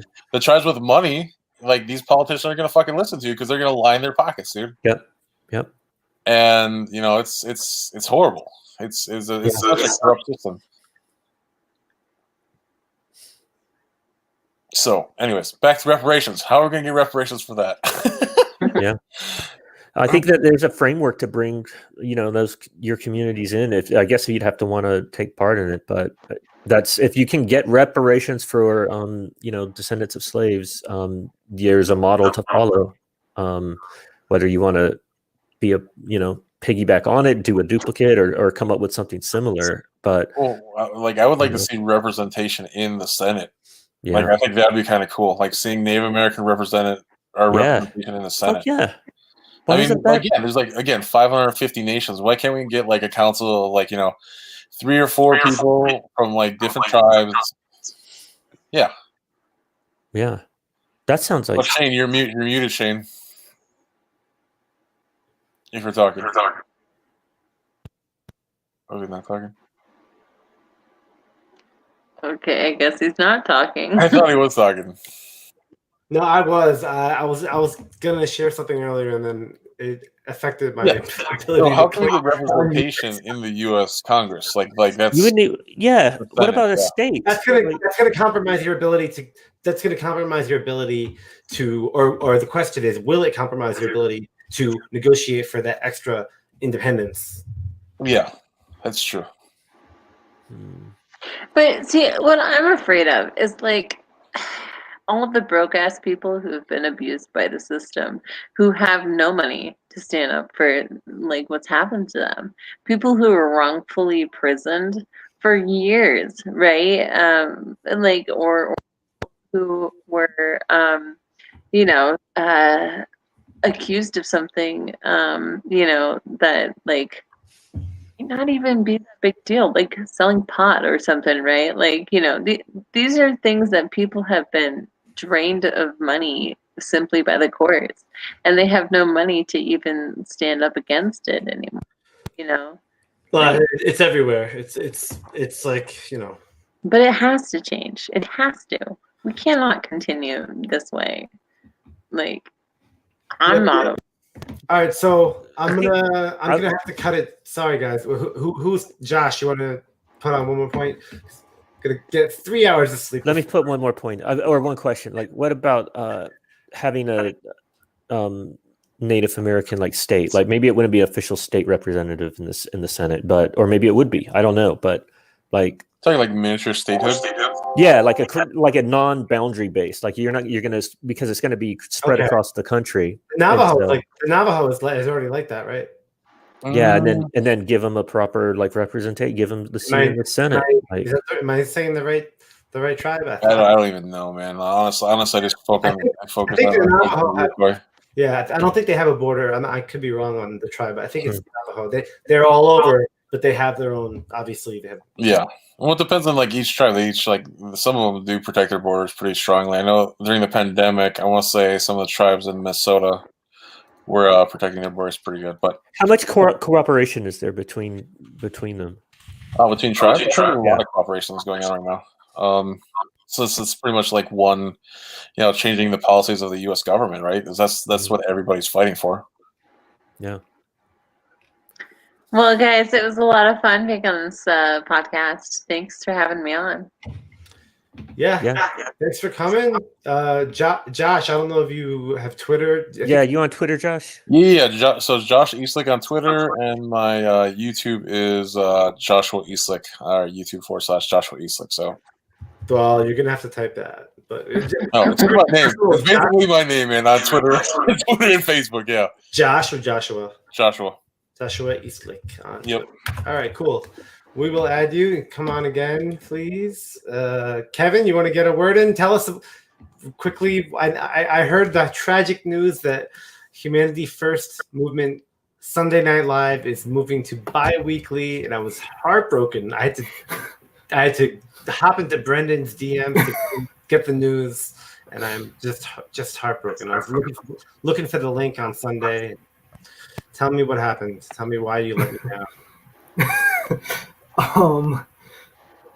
We, I don't Way know. to put him on the spot.